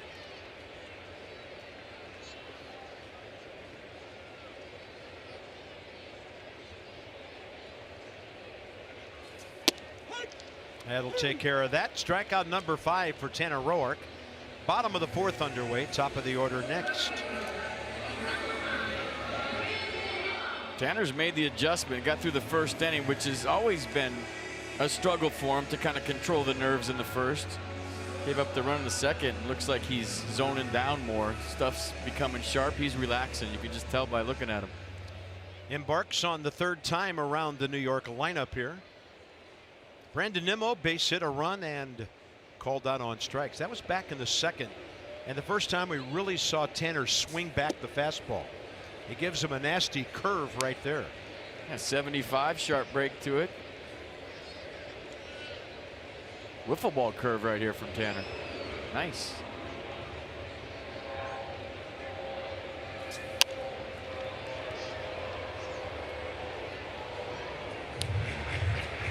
Swing it back here. What do you think? Well, he's thrown in 2 off-speed pitches. That fastball probably looked 94, 95 if he wings it in there.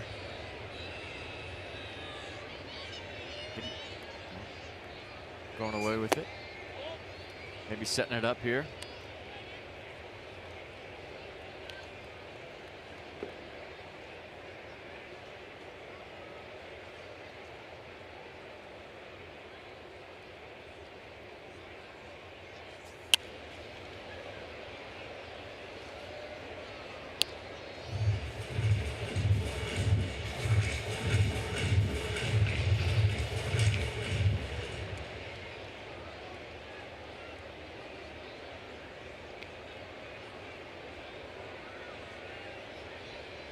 One ball, two strikes. Couldn't get the bouncer with his glove, and it sneaks through. Nimmo making a huge turn. Bryce almost threw in behind him, and Brandon Nimmo's 2 for 3. He talked about the energy he brings to the Mets.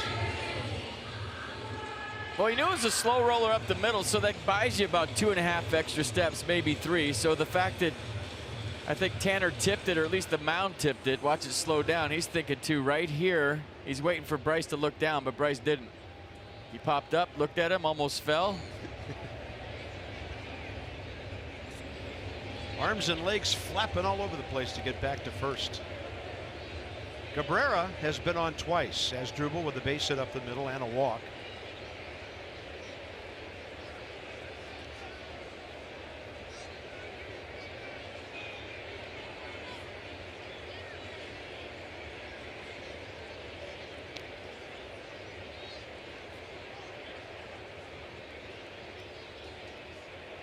Two of my favorite things in baseball are a guy busting it down the first baseline and a hard turnaround first on a base hit. The third thing was a good double play breakup slide, but that's no longer in existence. Yeah. But I'd love to see players take a big turn and just waiting for a bobble in the outfield. You don't see it much anymore. That's because they're all so mad that they just hit a single. Everybody wants doubles and homers now. Asdrubal Cabrera was traded to the Nats on July 31st of 2014 for Zach Walters. He hit .229 for the Nats, but he had 21 RBIs in 49 games. He had 3 hits, a homer, 2 driven in the division series that year.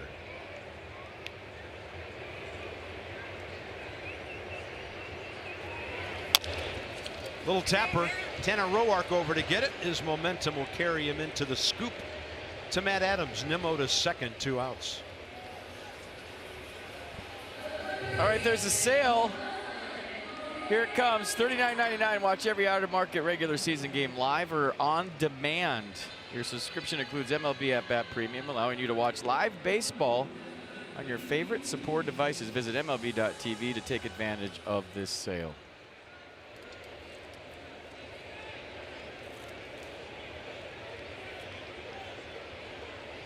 Servers are standing by, waiting to hear from you.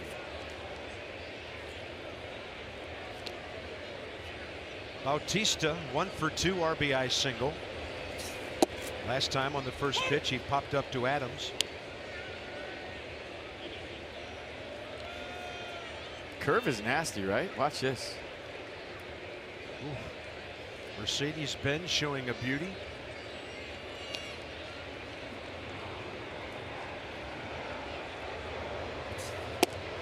You know what else, Carp? And while I'm on one right now, it just looks good when guys run hard to first every time and take a big turn. Because if you're in the stands and you're watching, you feel like you're getting your money's worth when a guy's busting it, don't you? That guy came to play. Look at that guy. That looks good. Yeah. And it's really not that hard. I mean, maybe if you're playing 150 games and you're a grinder, I get it. But it's really not that hard to go 90 feet as hard as you can every night. Or on a base hit, take a hard turn and really put pressure on the defense. All right, I'm done. No, that's baseball. That's fundamental baseball. It's been taught that way for decades and decades.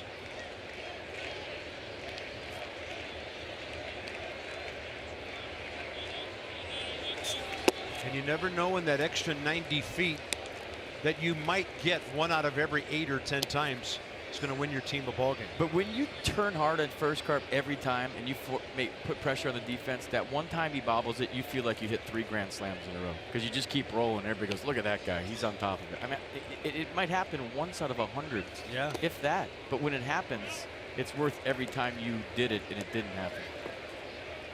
I said I was done. I lied.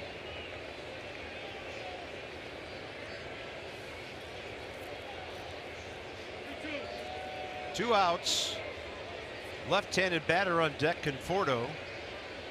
Let's see what the pitch selection is here to a dangerous power hitter who's had a good series so far.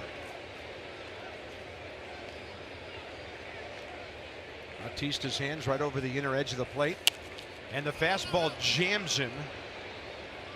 And for Roark and Wieters, a shame it went out of play. Good pitch. That's what they did to him last time. They jammed him, and he popped it up over to the right side.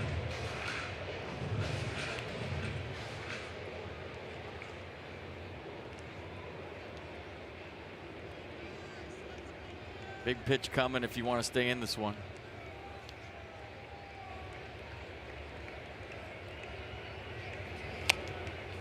Right off the end of the barrel.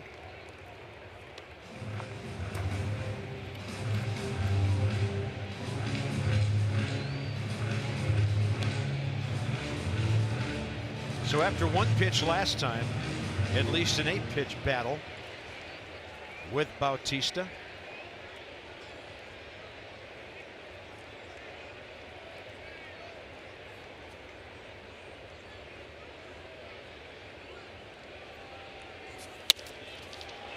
And right at Wilmer Defoe where he was positioned. They had him played to pull, and that's it. And by the way, Brandon Nimmo just ran hard all the way to home plate on that ground ball. Top of the 5th in the Big Apple.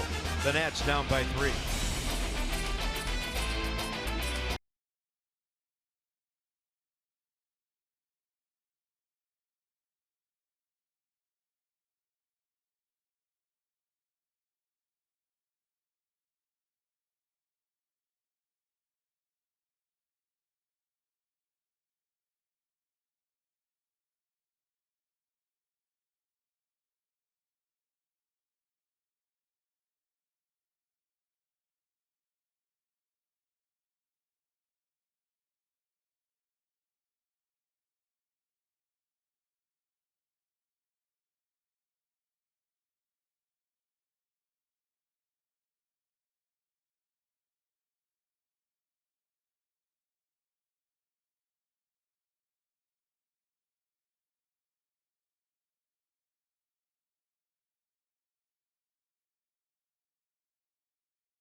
Syndergaard, a single, Defoe, a double, Tanner Roark, first career triple in a run. Time for some Geico highlights. Check out Tanner's swing. A little carom on top of the wall. I don't know how that thing stayed up there. Tanner a little winded when he got to third, and then Wilmer Defoe trying to do the same thing. This one off the stool, so a pinball game going on down there in the right field corner, and that's how the Nats got their run. Geico, 15 minutes could save you 15% or more on car insurance. Visit geico.com to see how much you could save. Top of the 5th, top of the order.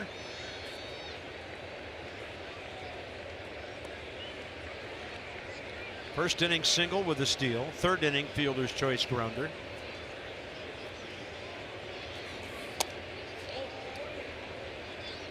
Syndergaard, a 21 pitch 4th inning when he walked 2. But he got out of it with a couple of fly balls around a sacrifice bunt.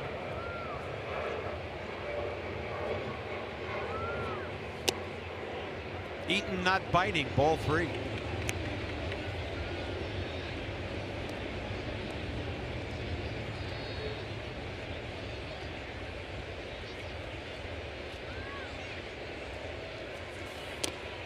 Whoa. That was a strike, and he just fanned on it. Yeah, Devin Mesoraco. You don't often get a call when you do that, right? What happened here? The best thing it can do as a catcher, just slow it down a little bit. Just slow it down a little bit. A lot of shin guard on that strike.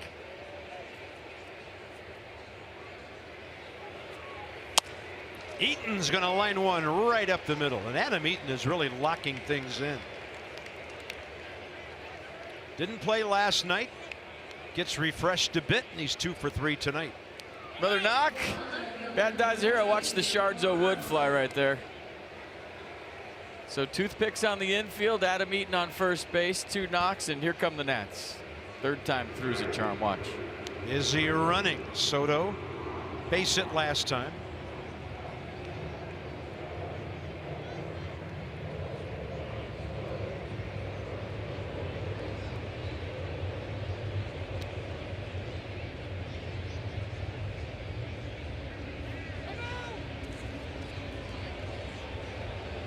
John Lipka emphatic with the timeout call.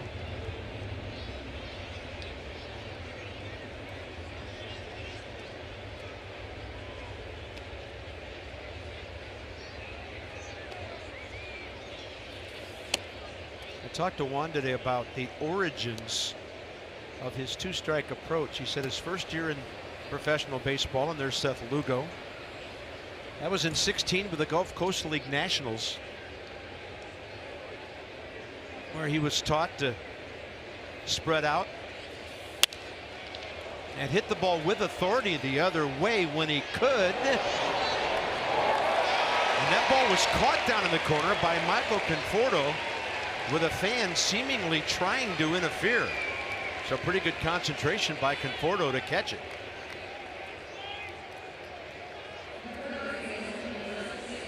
Yeah, kind of tailing back right here. Watch the fan kind of lean out over right there. That is Mike Bartman, Steve's younger brother. Almost caught that. Sorry, buddy.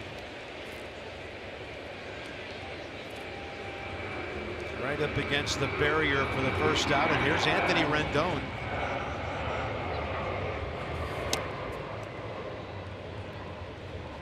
You know, when Adam was up last time and he asked for a timeout and Noah stopped his motion, you can't cause a balk as a hitter, so that's why there was no balk. Okay. Otherwise, can you imagine what you could do at the plate as a hitter to try to cause a balk? Rendon's going to foul one right below us.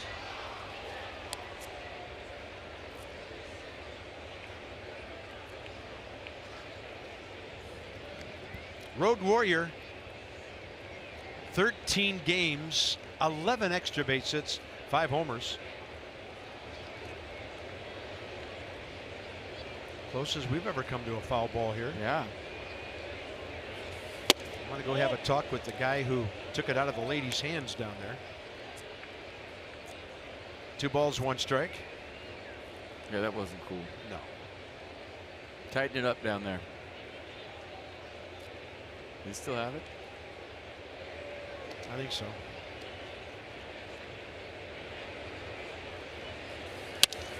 Rendon taking 91, sliding away from him and right up the middle. So he's hit 2 line drives tonight, first base hit, and the Nats keep getting runners in every inning here. I mean, they're putting some great ABs on Noah Syndergaard tonight. And I feel like this might be the best they've handled them in a long time. See if Bryce can barrel one up here.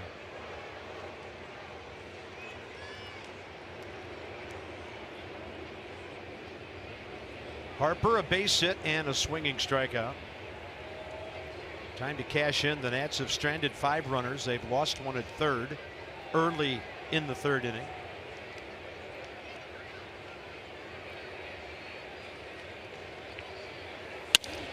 And that's a hot shot that the Mets will turn into a 6-4-3.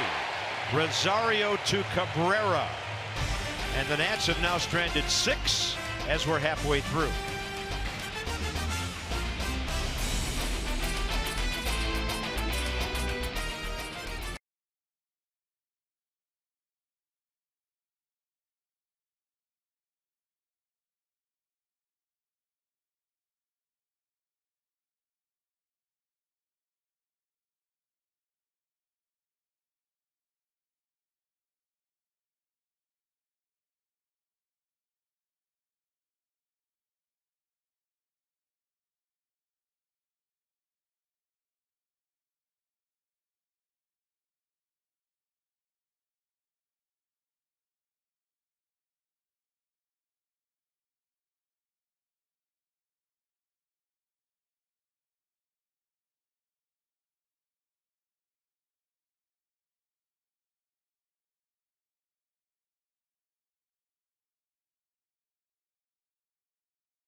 In Expo, because everything in Expo is way cooler. It's the double play at second. Watch Murph on the double play ball here. I think he spits his seat out, or there's one flying around at least on the feed to Wilmer Defoe. And then the fun triple down the corner coming up here. Look out! One of the strangest plays you'll ever see. The 100% fiber optic network means more speed for more devices at once. Visit getfios.com. All right, Tanner, 2 zeros on the board in a row here. Conforto, Flores, and Mesoraco. Bottom of the 5th.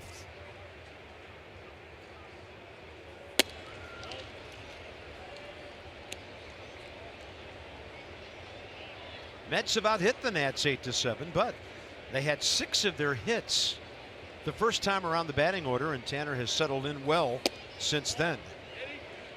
Did he? Bill Miller says no.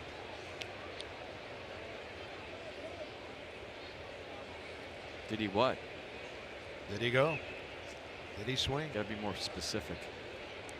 Yeah, we hear umpires call out different things. Sometimes they'll call the umpire's name down the line. Billy? Say nope. That time, John Lipka said, did he? And Bill Miller said, no, he's the crew chief. John Lipka, new umpire. Haven't seen him before. Ball 4. Tanner Roark, second walk tonight. Wilmer Flores has had a good night. Sack fly and a base hit.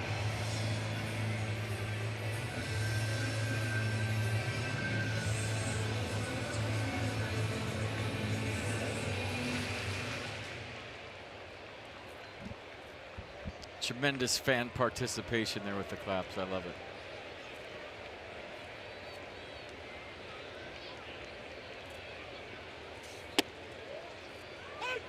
Good slider drops in.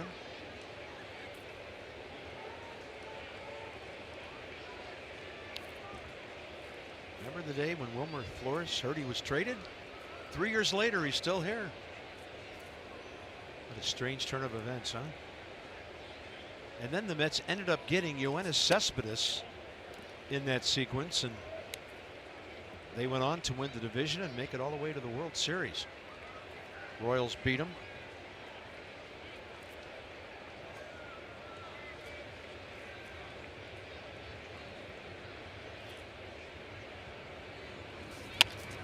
Comebacker. Roark to the bag for Murphy. And there was some contact there. Marvin Hudson, the umpire, looking right at the runner. And evidently going to be an old-fashioned 1-4 fielder's choice with a second baseman taken out. Well, you can slide hard if you go right to the base, and I think that's what Conforto did. It was a low feed from Tanner, and he just slid into the base, so there's nothing wrong with that. And I think the low feed didn't allow Daniel Murphy to clear himself of the traffic that was coming in hard. Next up, Devin Mesoraco, the catcher.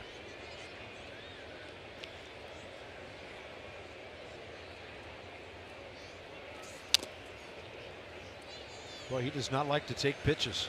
All 3 times, swinging early. He was a former #1 draft pick with the Reds 11 years ago. Went to the All-Star game 4 years ago when he led all catchers with 80 RBIs, but he's had all kind of injury problems the last 3 years. He's had a left hip impingement, a torn labrum in his shoulder.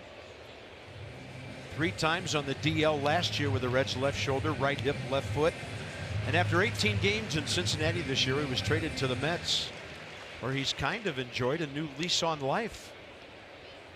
7 homers, 19 RBIs in 43 games. 0-2 with 1 out. And a chopper. Defoe has to come forward to get it. Safe on a close play, says Alan Porter at first.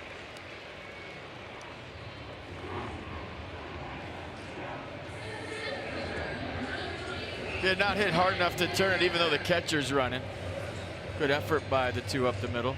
Murph did clear himself on that one, got something on the throw.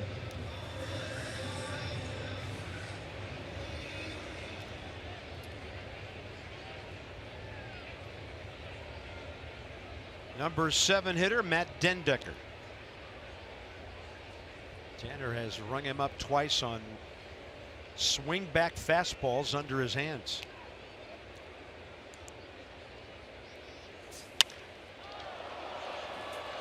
Soto cruising for this one. Mets are gone in the 5th.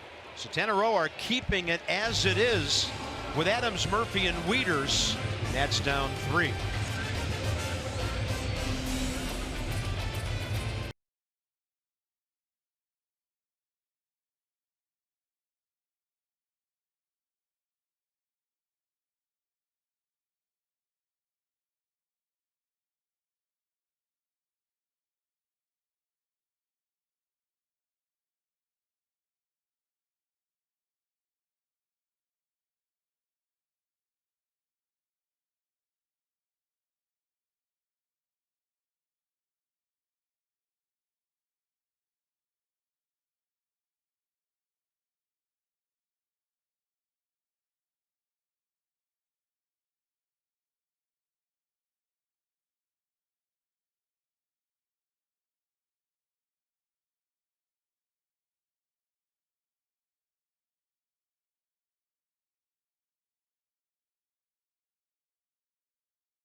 Or video with hashtag Hats Off for Heroes. For each post, T-Mobile will donate $1 to support veterans. 170 Nats, 480 Mets. Kind of a frustrating evening so far, giving us hope. The fact that Tanner Roark has put 3 zeros on the board. Still waiting for that big hit on offense because there have been base runners aplenty. Yeah, they're getting them on. They're just not getting them in tonight. So hopefully Matt Adams can start things up right now. Tanner Roark looks good after a shaky first inning, settling into this game. Ball's been down. Curveball's been great. So try to find a way to win this one and get back in it. And after 5 innings, the Nats are into the Mets bullpen. Seth Lugo has been a starter in the past. So his 30th game overall. Opposition numbers pretty low in terms of hitting him. So Syndergaard will go 5 innings on 75 pitches. 49 strikes and give the Nats 1 run on 7 hits. So he did a pretty good job of damage control tonight, with the Nats having at least 1 base runner in every inning. Seth Lugo's got the good curveball, if I remember right, with the high spin rate. 6'4", 225. There it is. Fastball, slider, curveball change. Fastball 94. Jose Reyes all by himself. No friends. New third baseman Brandon Nimmo from right to center, and Jose Bautista from third to right.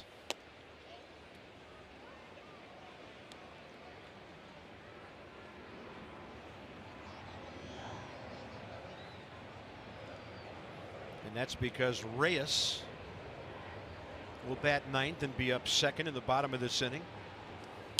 Matt Adams, a foul.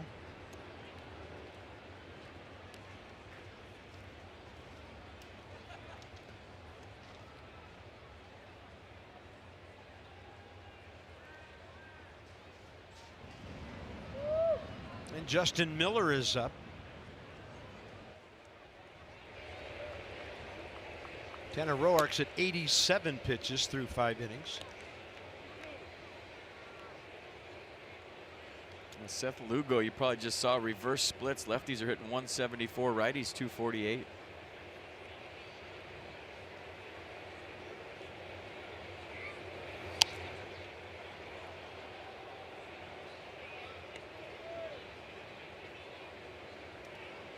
So we'll check in on the Nats box score. It'll show enough offense to have scored more than 1 run so far. Nats have stranded 6. 2-hit night for Eaton. Tanner Roark, first career triple. And Defoe, the only RBI. And now Matt Adams on for the 2nd time via the walk. Just put some good at-bats together, back to back to back, jump right back in this. That's how the Nats came back down 9-0 against the Marlins. Into the 9 o'clock hour here at Citi Field in New York. First pitch was at 7:12 tonight. And the gang's all with you. Second game of this 4-game series. It'll take us into the break. Curveball to Murphy. Daniel 5 for 12 against Lugo.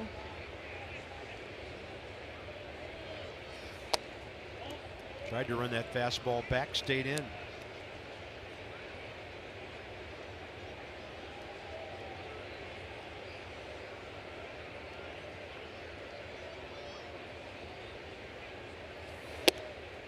Same spot, a little higher. Well, it's been a whole night since Murph has killed the Mets, so he's due.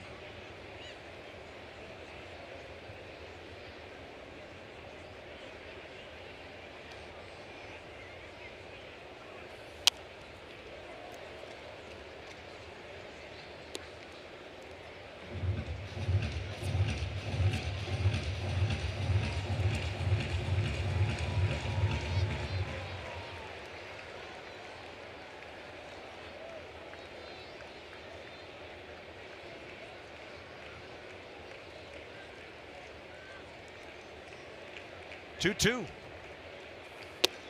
Well inside.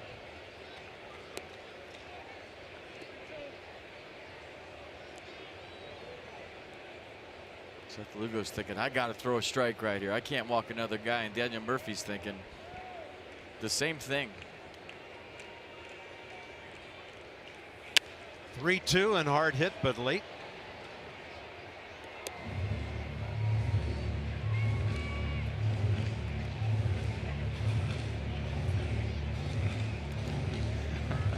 Conversation. Was that up right there? Was that a strike? Okay, thank you.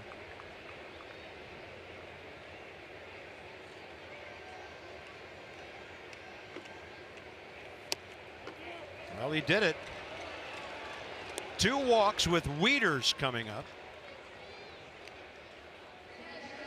Same exact as the 4th inning. Adams walked, Murphy walked. Yeah, in that case, Wieters hit a fly ball to left And you saw the Nats warming up a pitcher because right now the pitcher spot is on deck here in the 6th.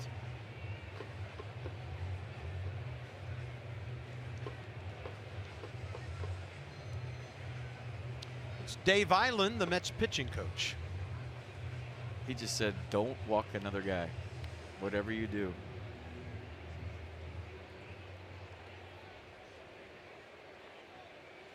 There's your mound visits, in case you're super curious and you follow that sort of thing. Brian Goodwin is chatting with the manager and now walking toward the on-deck circle. Nats need a big hit tonight. Murphy eyeballing Adams in front of him. Ball 9.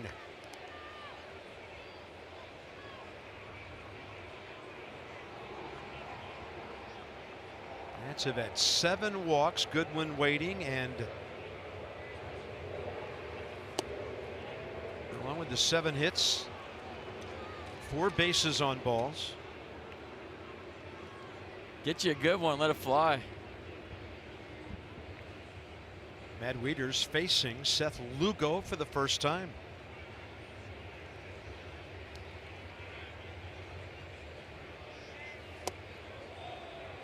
He's ready to throw the bat head out there, and he kind of ended up with a one-handed hold, and now it's 3-0.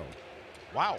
With 2 walks in front of you, both on 3-2 pitches. You're 3-0. Is this a green light situation? Nibbling.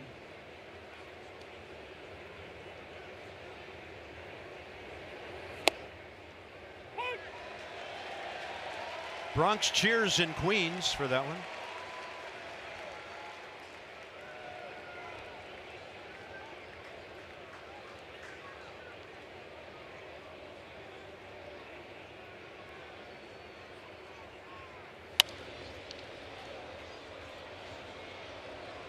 See that? He's been 96. He took a little off, almost like a BP fastball right there, and Matt Wieters was out front.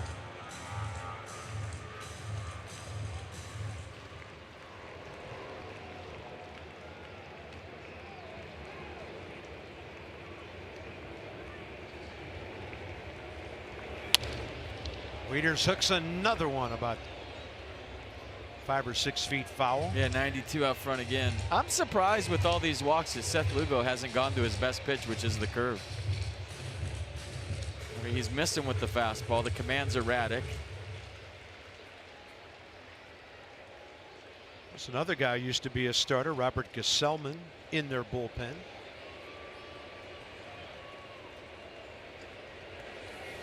Swing and a miss for the first out in the 6th. So good win for Roark here. Tanner goes 5 innings, gives up 4 runs on 8 hits. Walked 2, struck out 4. 87 pitches, 58 strikes.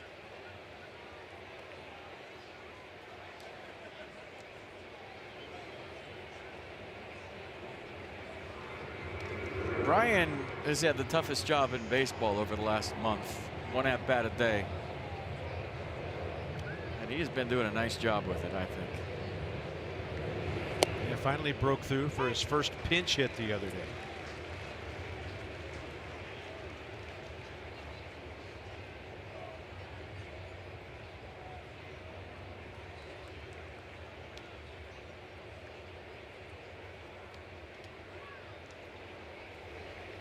Breaking ball out to left, tailing back to Conforto. 2 down. Good swing. Up to Wilmer Defoe now to save the inning. That was Goodwin's first ever at bat against Lugo, and Wilmer Defoe is 2 for 7 against him.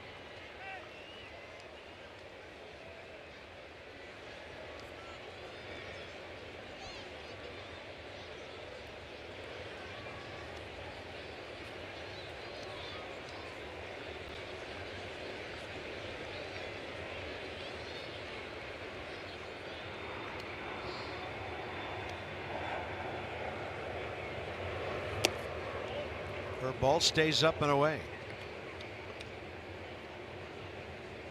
Talking to himself.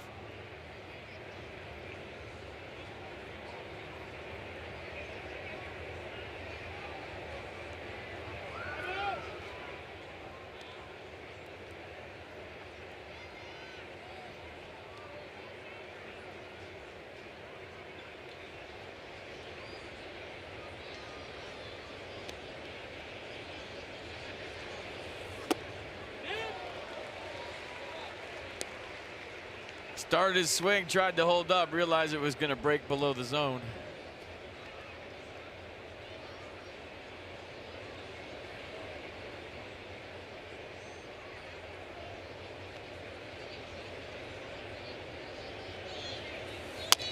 And a breaking ball slowly hit right side. Defoe racing to the bag. And the ball a little behind Lugo, but he was able to grab it. The Nats have had their first 2 runners aboard 3 times tonight.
Save 20% on your Nationals tickets. It's the Hilton Capital Adventure Package. Visit travel.hilton.com/DC. Beautiful night at Citi Field. Lovely parking lot right behind home plate where Shea Stadium used to be. 10th year of this ballpark already. It opened up in '09. Choose a winning team for your vehicle. Jiffy Lube for value and convenience. JiffyLubeDC.com. And Justin Miller takes over, and for the Nats, his 23rd appearance, 39 Ks in 27 innings. They'll face Rosario, Reyes, and Nimmo 8, 9, and 1 here in the 6th. Opponent's average Bueno just 219, so fastball low to mid 90s. He'll four seam it, he'll cut it, and he's got a slider to go with it. Rosario a triple, a run, and a ground ball. Facing Miller for the first time. Not many of the Mets have seen him. He's going to jack another one to center, and Bryce Harper can't get it. Bounces out of play for the double.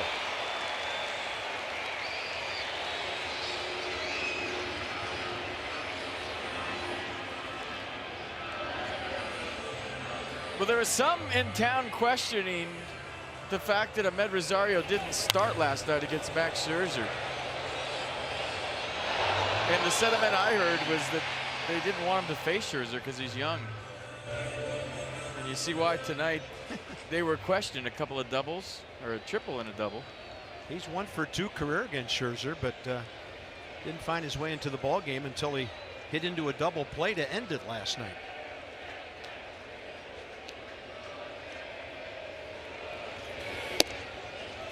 So Jose Reyes in the 9th spot.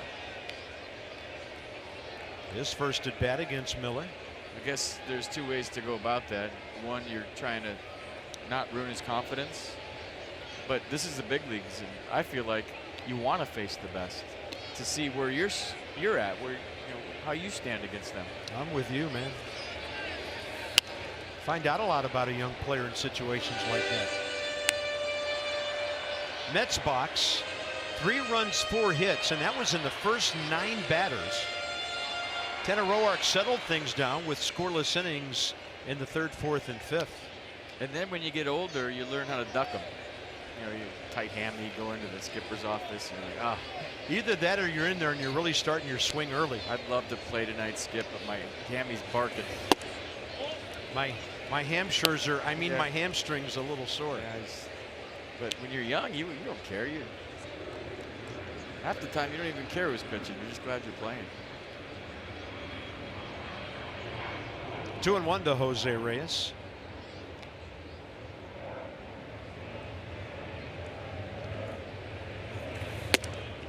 He's going to lay off that pitch up and away. Knew he couldn't pull it to move the runner, and now it's 3-1. I always thought as a left-hander that's a spray hitter, it was so much easier to just lay down a bunt and get out of there, get the guy over, because it's hard to pull 95 on the other side of the plate to advance the runner for some.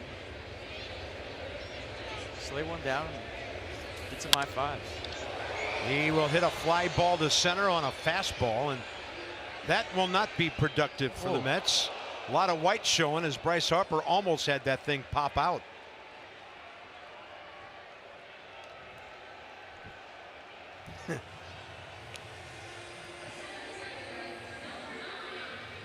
Did you see him kind of look toward the infield before he actually caught it? That's where it got weird.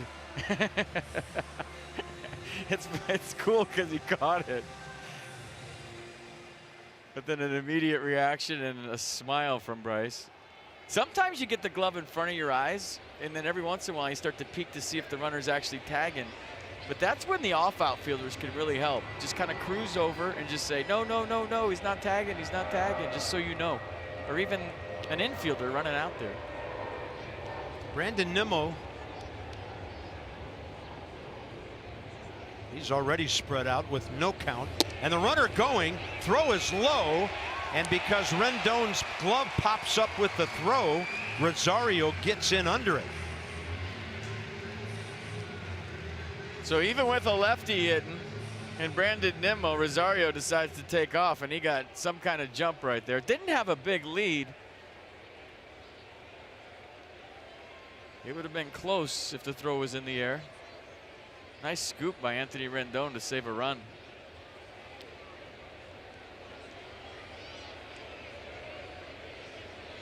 Infield in, Mets trying to get this thing to slam range, and Nimmo takes it in there. No balls, 2 strikes.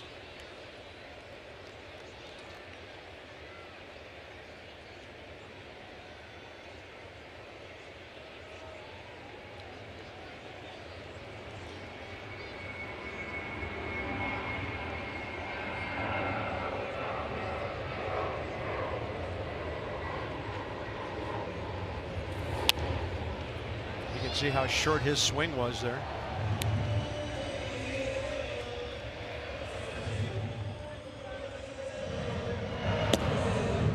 Matt Grace getting loose.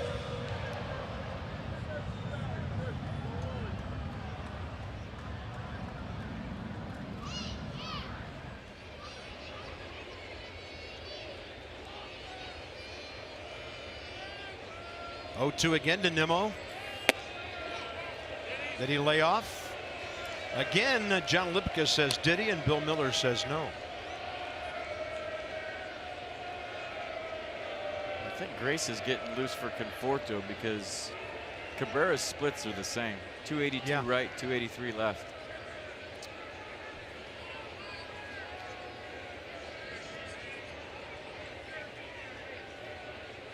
Oh, Nat Killer awaiting. Nimmo lays off another pitch up. 2 balls, 2 strikes. Yeah, Conforto's the only active Met who's faced Justin Miller before. The rest of them are all on the DL.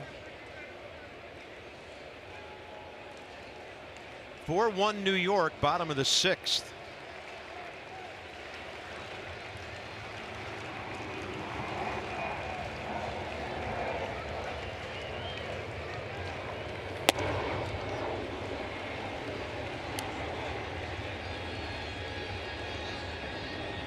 I always thought if you were a ground ball pitcher and had confidence in your ability to do so with a runner on third and 1 out, even though you're putting another runner on, you set up the double play, and it might be the easiest way to get out of the inning if you're not a strikeout guy.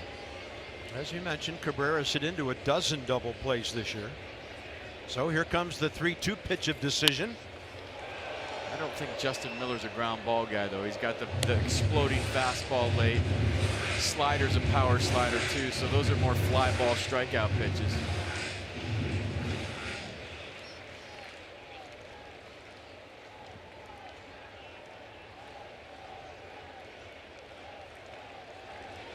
These two are locking horns big time right now. 8th pitch coming.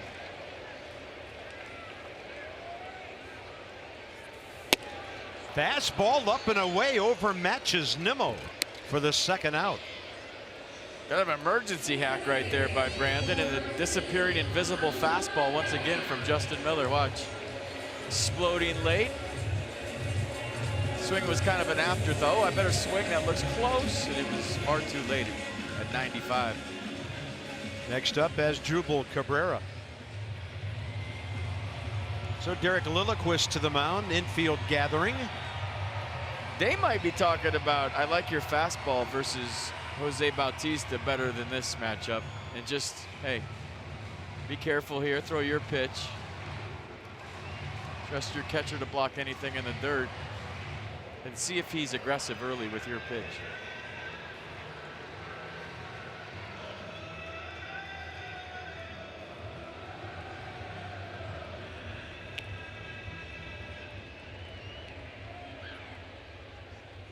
Single walk comebacker tonight for the veteran switch hitter. He has 31 multi-hit games this year. That's the 5th most in the National League. How will Miller pitch him? First one is in there, up in the zone. Adams over to have a look.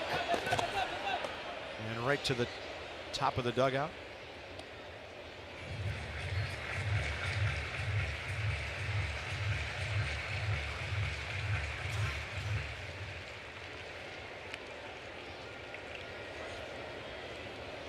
Throw a few more up there above the letters, see what happens. Hey, just get it up there. This guy's hit 17 home runs.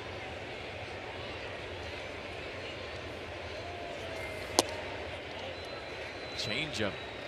Rare changeup from Justin Miller.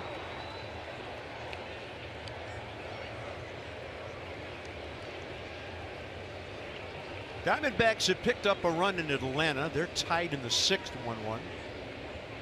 Jake Arrieta having some kind of night for the Phillies. 1-0. Bottom of the 8th in Miami. Phil's on top. 1-1 with 2 outs. Another one. He throws the changeup 1.7% of the time, and he's thrown back-to-back changeups here to Cabrera, and that tells you all you need to know about what they're doing with Asdrubal. I think they'd rather have the guy on deck. Fastball in.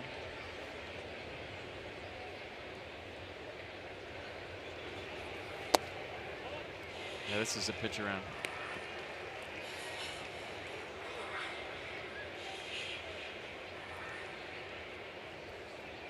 Bautista has never faced Miller.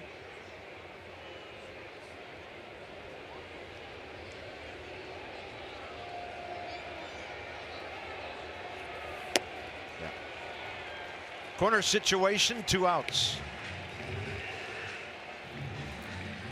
Drupal just said something to Jose Bautista as he was walking to first, and I think it was like, they want you right here. Little motivation. Yeah, I think he was trying to pump up his third baseman. He handed his stuff to the bat boy, and he turned to Cabrera and had a message for him. I don't know exactly what he said. Oh, he was asking if the fastball's sinking. That little motion with the hand is the fastball moving, because he knows they're going to pound him in. Well, Miller has that crossfire. Bautista likes to jam the plate, and he fouls off the slider. Jose Bautista's gone over 950 career RBIs this year.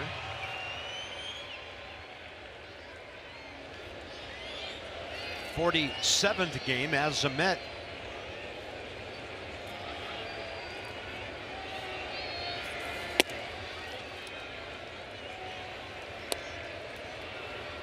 Mets haven't played to pull on the infield. Murphy's a step onto the grass.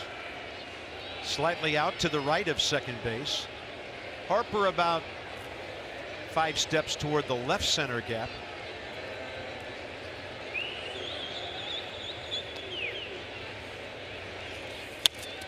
And that was some kind of rip by Bautista.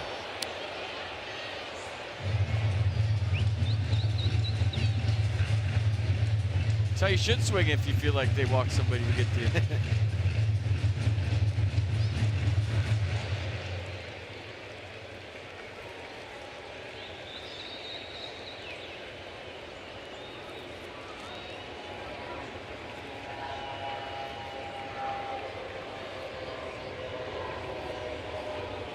Runner started at first and then stopped. And Jose just able to stop his bat.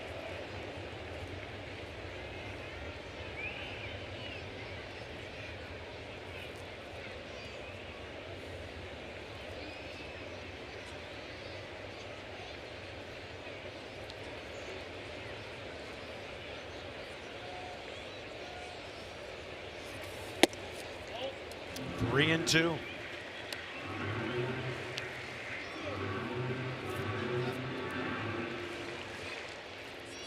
Well, you feel like Jose Bautista is a swinger in a 3-2 count. Conforto on deck. He wants to drive in this run. I'd be shocked if he's taken. Swing at anything close.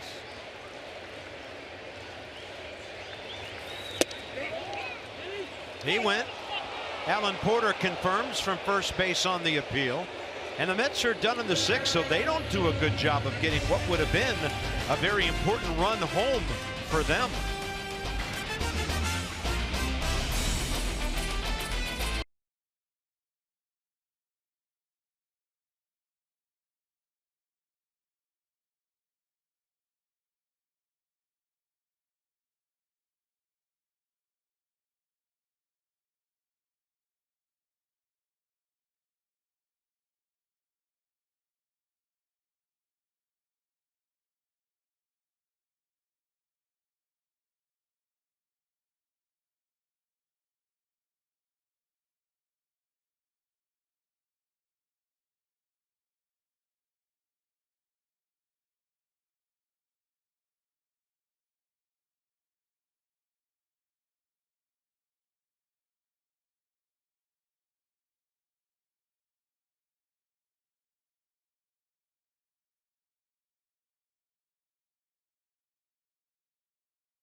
Of the Washington Nationals, and may not be reproduced or retransmitted in any form, and the accounts and descriptions of this game may not be disseminated without the express written consent of the Washington Nationals. Scary popcorn with Mr. Met on the side. Can almost smell it up here. And Mrs. Met on the other side. Just a little butter, not a lot. Top 7. Lugo stays in. Eaton faces him. Adam is 0 for 1 career against the right-hander, who threw 26 pitches. In that 6th inning, 2 walks, a strikeout, then he got 2 outs to wiggle out. So each team stranding 8 base runners tonight.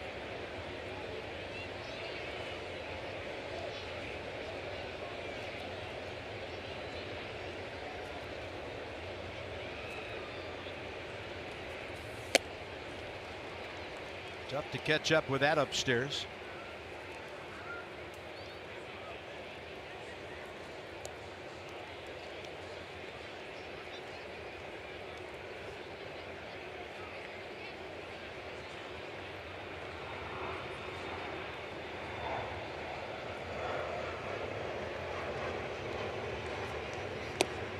Curveball comes back to get him, and Adam knew it. First out, 7th inning.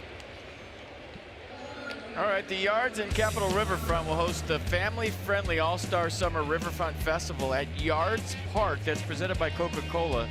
Join in on the fun tomorrow and July 15th from 1 to 5 p.m. So mark that down. Enjoy live music, pop-up bars, food, photo booths, games, and all decked out the Washington Nationals boat decorating contest. For more information, visit nationals.com/all-star game. Somebody dress up their boat like the SS Minnow. And have Gilligan, the professor, the skipper, the Howells. Well, we've had 16 stranded in this game.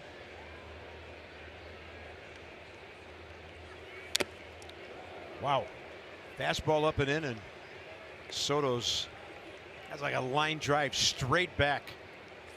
Let's give you concussion listening to it. Oh.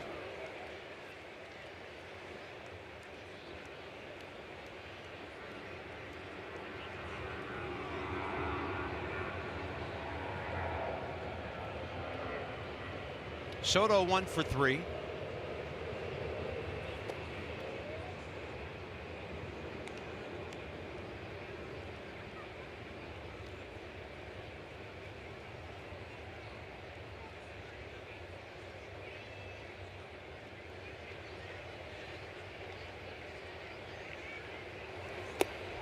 And the changeup was low all the way in, 2-2.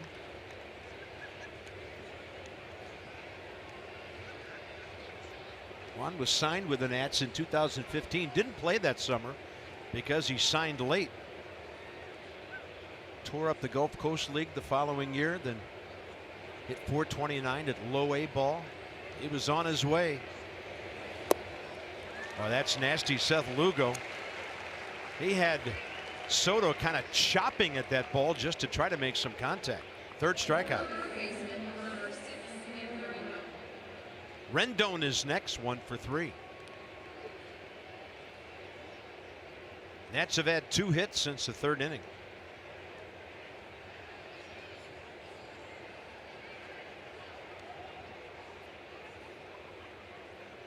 Yeah, Seth Lugo has the highest spin rate ever recorded in a curveball, 3,498 RPMs. Wow. Rendon, a hot shot. Reyes knocks it down. He's always had a great arm, and the Nats go 1-2-3 into the 7th inning stretch in a 4-1 game.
So with the Nats down to their final 6 outs, bullpen has to keep doing it.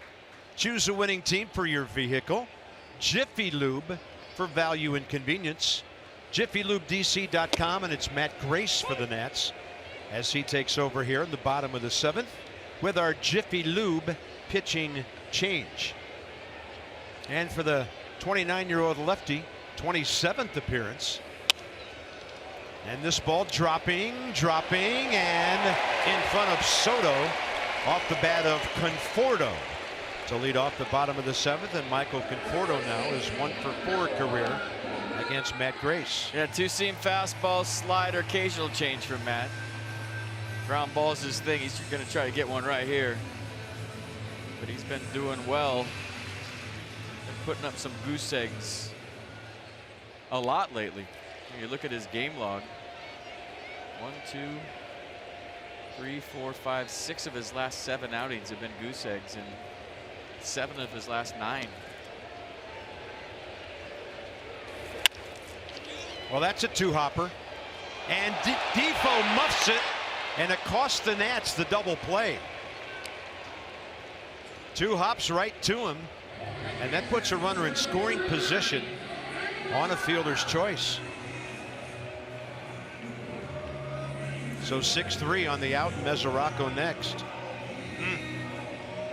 Yeah, Taylor made it look like that's why the only easy play is the one that's already been made. Wilmer looked like he lost it on the exchange, stayed with it to get the out at first.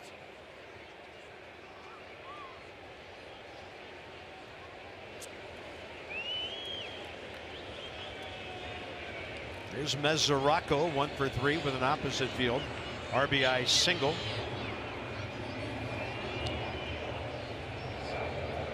He faces Matt Grace for the first time.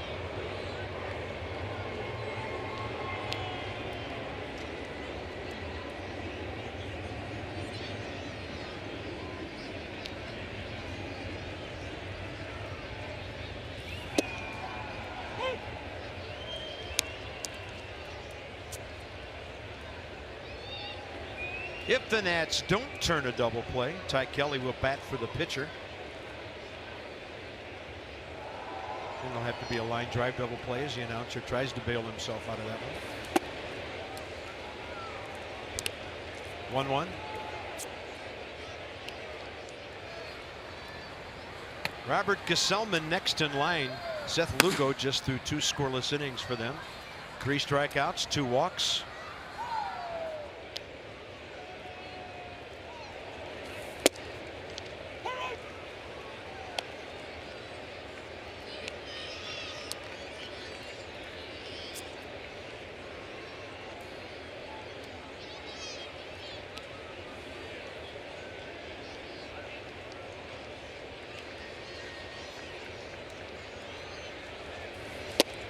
Boy, Matt Grace is spinning everything in there and staying effective. First strikeout, 2 down. He'll face switch hitter Ty Kelly.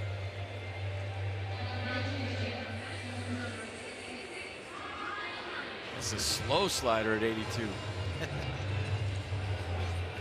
But a lot of break late.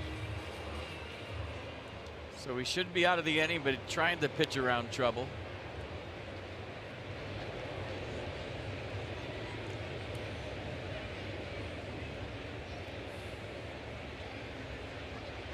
Kelly's first matchup with Grace.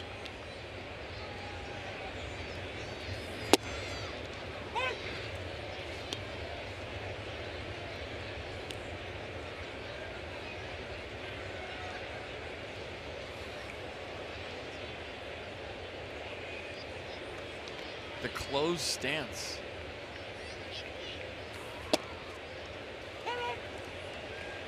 Used to be all the rage in the 80s.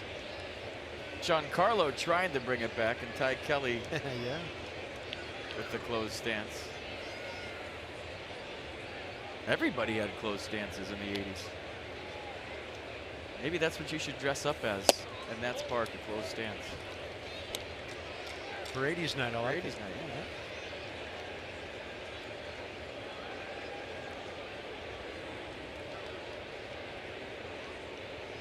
1 ball, 2 strikes with 2 outs here in the 7th.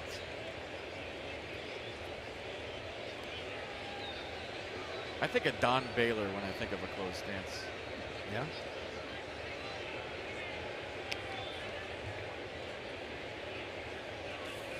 And I know you know this gentleman. When I think of close stance, it goes back further than that. Orlando Cepeda. Yeah. His feet were lined up to right center field. And he hit, the baby bull hit the ball as hard to that part of the ballpark as anybody I ever saw. Turned it into an MVP one year. But you're right, in the 80s, a lot of guys were doing it. A lot of the cookie cutter stadiums were big ballparks with big gaps. I just think velocity is so much higher now that it's hard to get to an inside fastball for close stance. It's also hard to look at the pitcher with two eyes. You see how Kelly's just looking with his left eye? His right eye is really not even seeing the baseball right now. Well, nobody's seeing Matt Grace that much lately. So he gives up a bloop hit. Nats are running out of outs. It's early in Manhattan, but getting late in Queens.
By American Standard Heating and Air. Find your local independent American Standard Heating and Air dealer at MidAtlanticComfort.com. By Lexus, experience amazing. And by Visit Annapolis, create your moment at visitannapolis.org. 7 train from Grand Central over to Queens and Citi Field. It's the way Bob goes to the ballpark every single day. The Potomac Nationals are set to host their most unique giveaway yet, July 14th. First 1,250 fans are going to go home super scared when they see the Michael A. Tater Potato statue. Trust me. Google it if you don't believe me. That's presented by Northwest Federal Credit Union. Gates open at 5, first pitch 6:35. Bryce Harper is 2 for 5 career against Robert Gesellman with a solo homer and 5 walks. They boo Bryce louder with each at bat tonight. He's 1 for 3, and the Nats are down to their final 6 outs.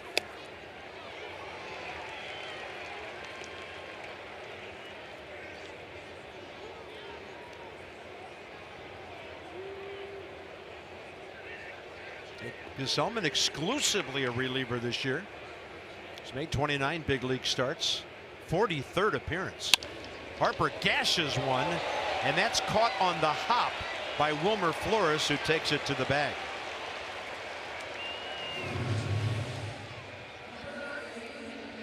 Well, he's hit the ball hard twice tonight. His base hit was on a squibber down the third baseline. Last time he smoked the ball to short. This time a short out into Flores' glove.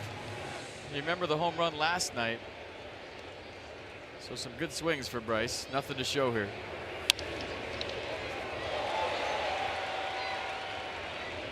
Here's Matt Adams, 0 for 1 with a strikeout and 2 walks. 0 for 3 career with a walk against Gesellman.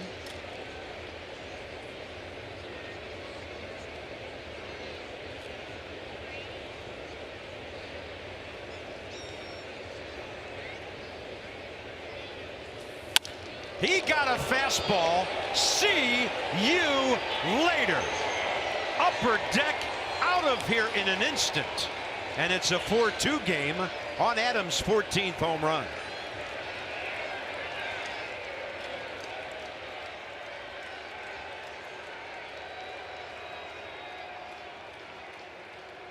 .106 miles an hour, 416. Should we make that our Ford drive of the game? What do you think? Let's do it. Here's your Ford drive of the game. 2-run ball game now. How big was that play by Wilmer Flores just now on Bryce?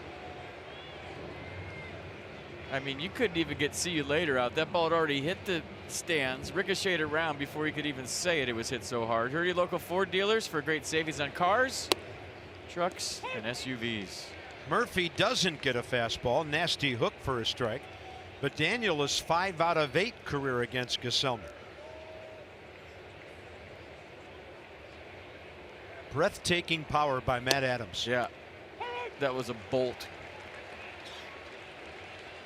You know, it'd be cool in StatCast if they had timed from barrel contact till it hits a seat. That's one of the quickest home runs I've seen this year. Murphy takes one that fades outside, 1-2. Nationals 111th homer of the year.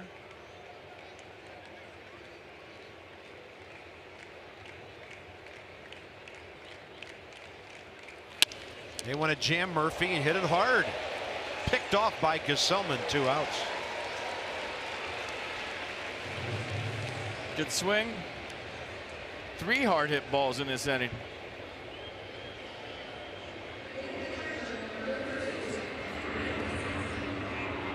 Big city doing big city things.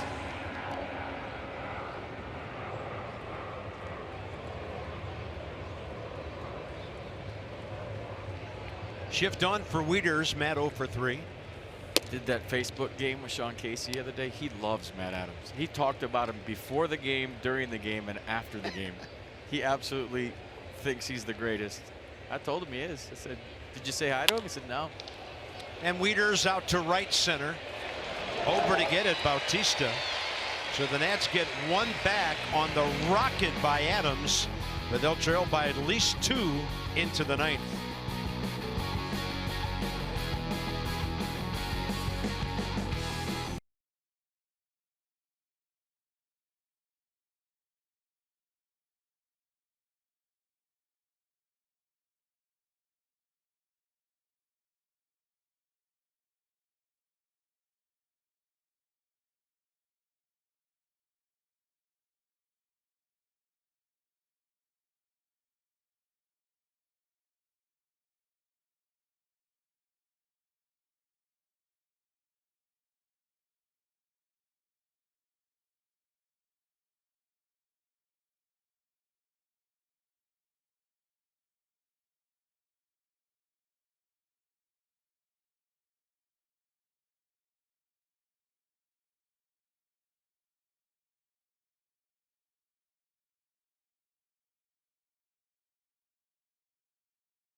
First, the pitch location.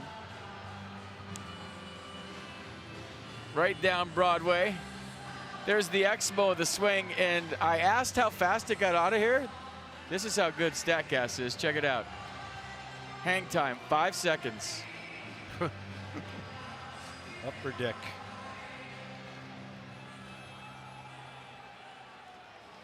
Well, Matt Adams 1 for 2 tonight.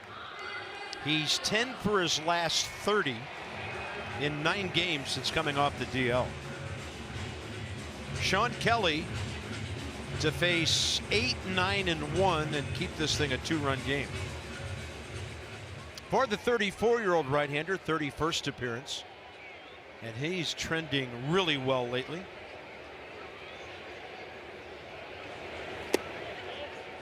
First pitch, breaking ball seemed to back up inside.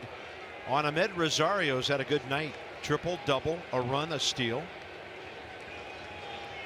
Reyes next. And Rosario cracks another one out to center. Bryce Harper runs it down. There's nobody throwing the Mets bullpen yet.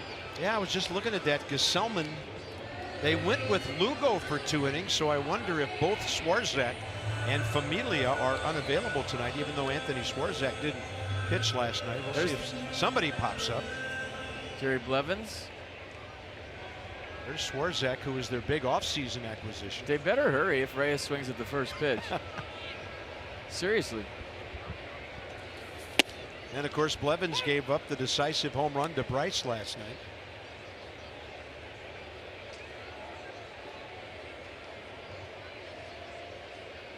I don't think it takes Jerry Blevins long at all. Maybe 10 pitches. 15. And the Nats will have the number 8 spot due up, first pitcher spot, then Defoe, and then come the lefties with Eaton Soto. Yeah. So that's why Blevins is warming up. Jerry Blevins could be in a position for a save. And he hasn't had one this year. Jose Reyes fly ball to center against Justin Miller back in the 6th inning.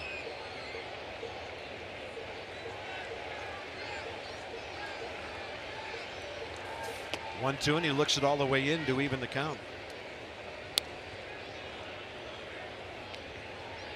Nats have Reynolds, Taylor, Turner still available to hit, but no lefties. Familia pitched on the 9th, the 11th, and the 12th. Yeah, and that was a pretty quick inning for him last night. 10 pitches, 8 strikes, and a 1-2-3 ninth. As Mickey Callaway threw him with the Mets down a run. So it'd be the 3rd day in a row for Familia. Pat Rossler, the hitting coach for the Mets, talking to Callaway. 3-2 pitch, and Reyes fouls.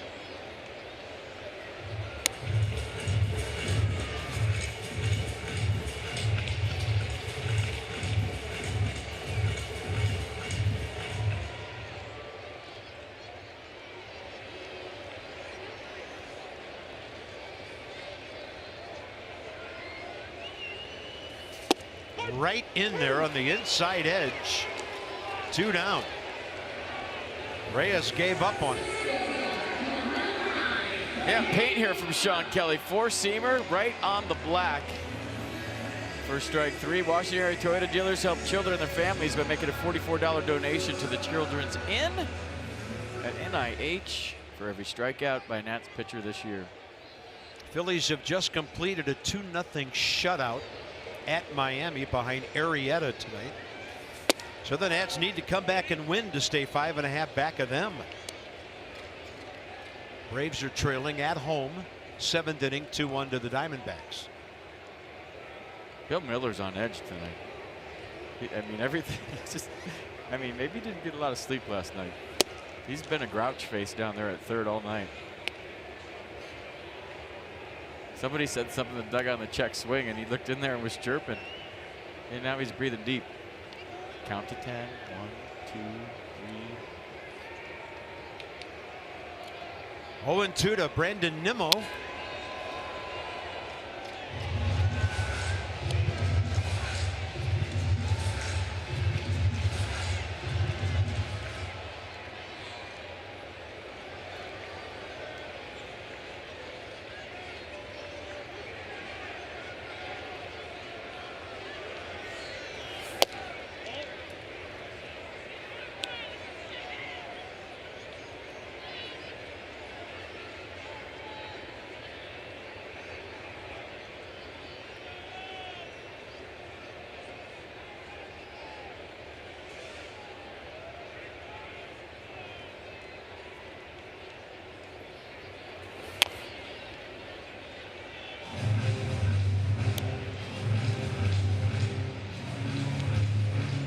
26,958 here tonight.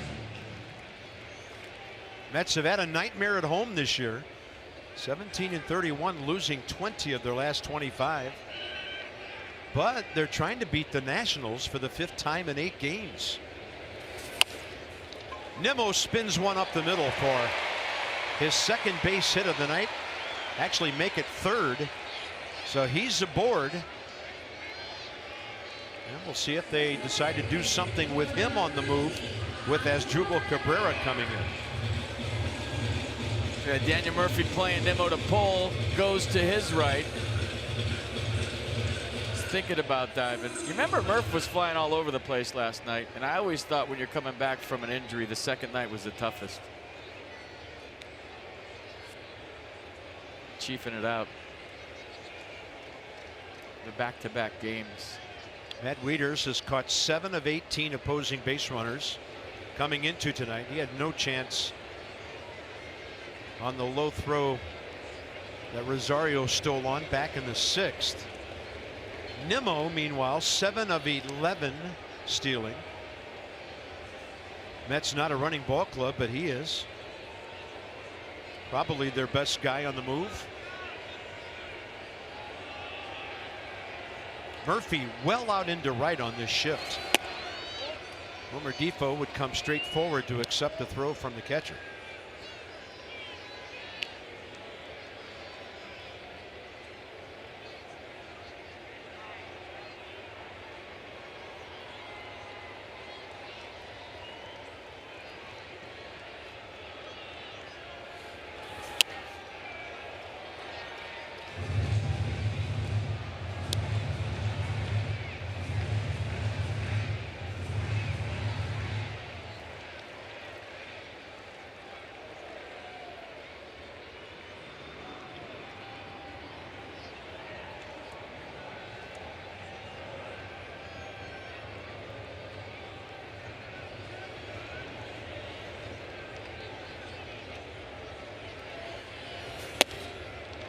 Got a lot of late life on the heater, doesn't he? Yeah, something going on up there. Guys think they have it up and they don't.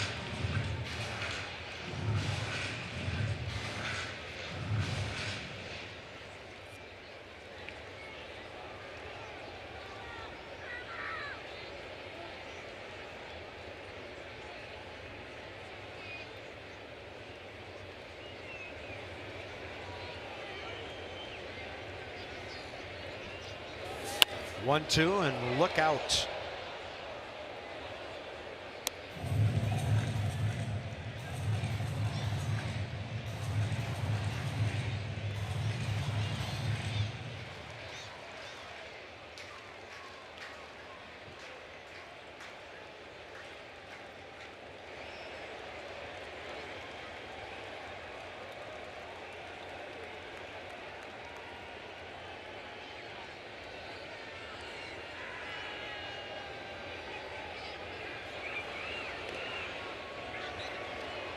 Keep him honest. 1-2 is a good count to run on. High fastball right here. Might work if they decide on it.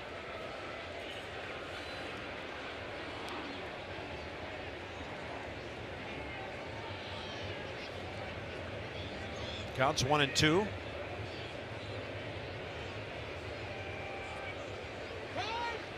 Time given at the last moment.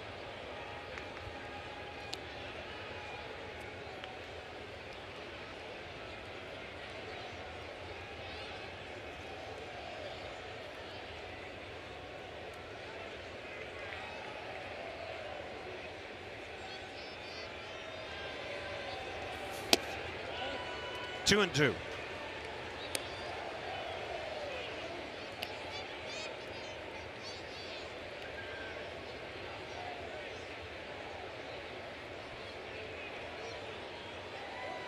Yeah, without Familia up, you feel like keep it 4-2 and you got a real good chance in the top of the ninth. Because last night Jerice was dirty. Sean Kelly fading one away at 92.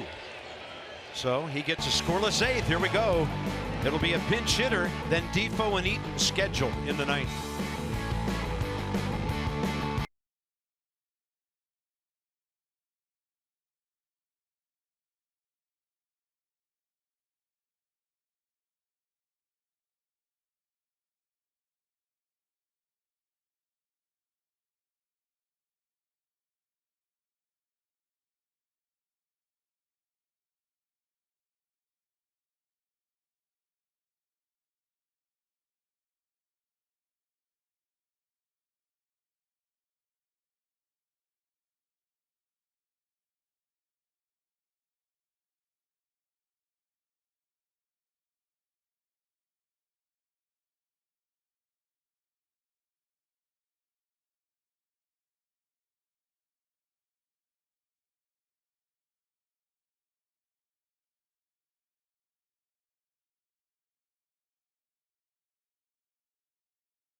still in there for the Mets. He threw 10 pitches, 7 strikes, giving up the Adams home run in the 8th. Every ball was hit hard in the 8th too, including Matt Wieters out to end it. Yeah, so we were a little surprised to see Gesellman come out. Trey Turner 2 for 10 career against him with a base on balls. Anything to get this guy on. Defoe is on deck, but there are some big bats, most notably Mark Reynolds sitting in that dugout over there.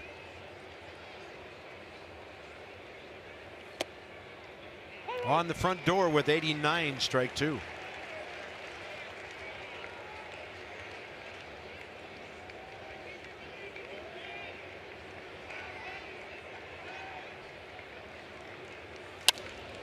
Fastball up and a fly ball to right for Bautista. Maryland football season tickets on sale now, starting at just $120. Visit umterps.com or call 1-800-I-AM-A-TERP. Purchase your tickets. Maryland football, fear the turtle. And you got to take your radio to the game to listen to Johnny Holiday, don't you? Fear Johnny Holiday is what I always say. Yeah. Wilmer Defoe with 1 out in the 9th. Johnny Holiday, Ray Knight, Nats extra post game. We're going to try to delay that as long as possible and make them sit and wait. In there to Defoe, 1-1. And Robert Gesellman against this lefty. They have Blevins ready.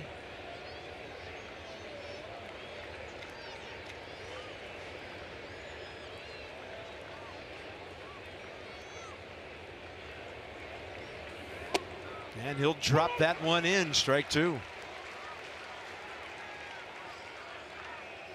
I think if Wilmer gets on, Adam Eaton faces Blevins. If Wilmer doesn't, I think he stays with Gesellman. Tie and run, it's Blevins.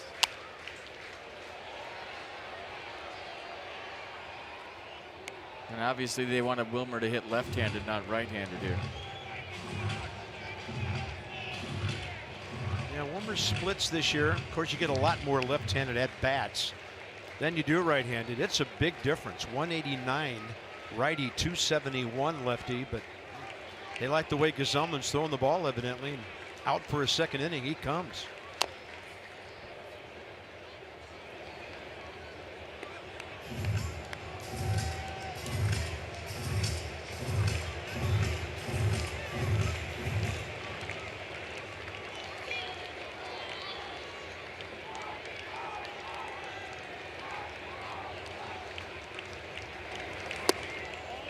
Close. Tried to run it back. I think it might have been low and in. Close. We're told really close.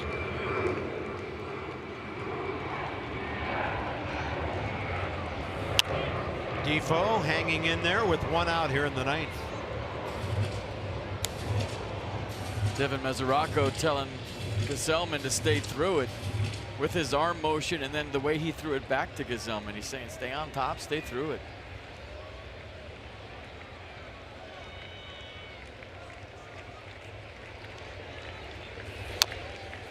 And Wilmer hanging tough.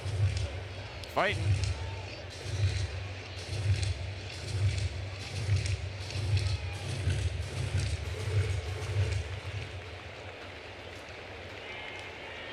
Pitch number 9 coming.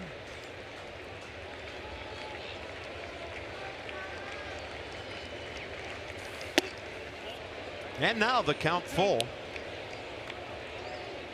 Tell you what, while I'm thinking about it, so far this year, Sean Kelly gets comeback pitcher of the year. Good call. Been doing a great job out of the bullpen. You know, sometimes we go to break, we don't get to talk about him too much, but he has been lights out. Wilmer Defoe to right for Bautista. Bases empty, 2 outs, 2-run game. And right now it's Gesellman against Eaton with Soto on deck. Callaway talking it over. I still think if Wilmer got on, they'd go left on left here. Agreed.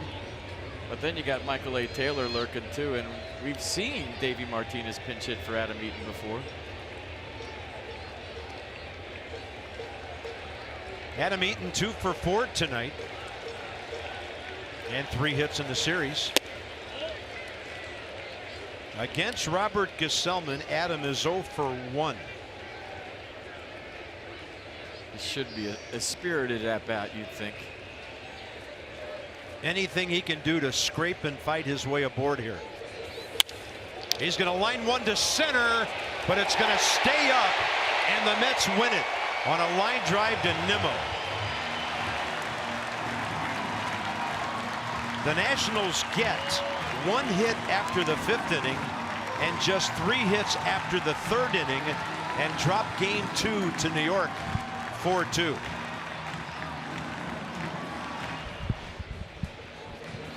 Hit it hard, bullet right up the middle, and Nimmo made a nice play. Got a good jump, was anticipating the baseball, and robbed Adam Eaton, and maybe the Nats a chance to tie this thing up with the tying run coming to the plate in the form of Juan Soto. So a big play and a big win for the Mets here in game 2 of the 4-game set.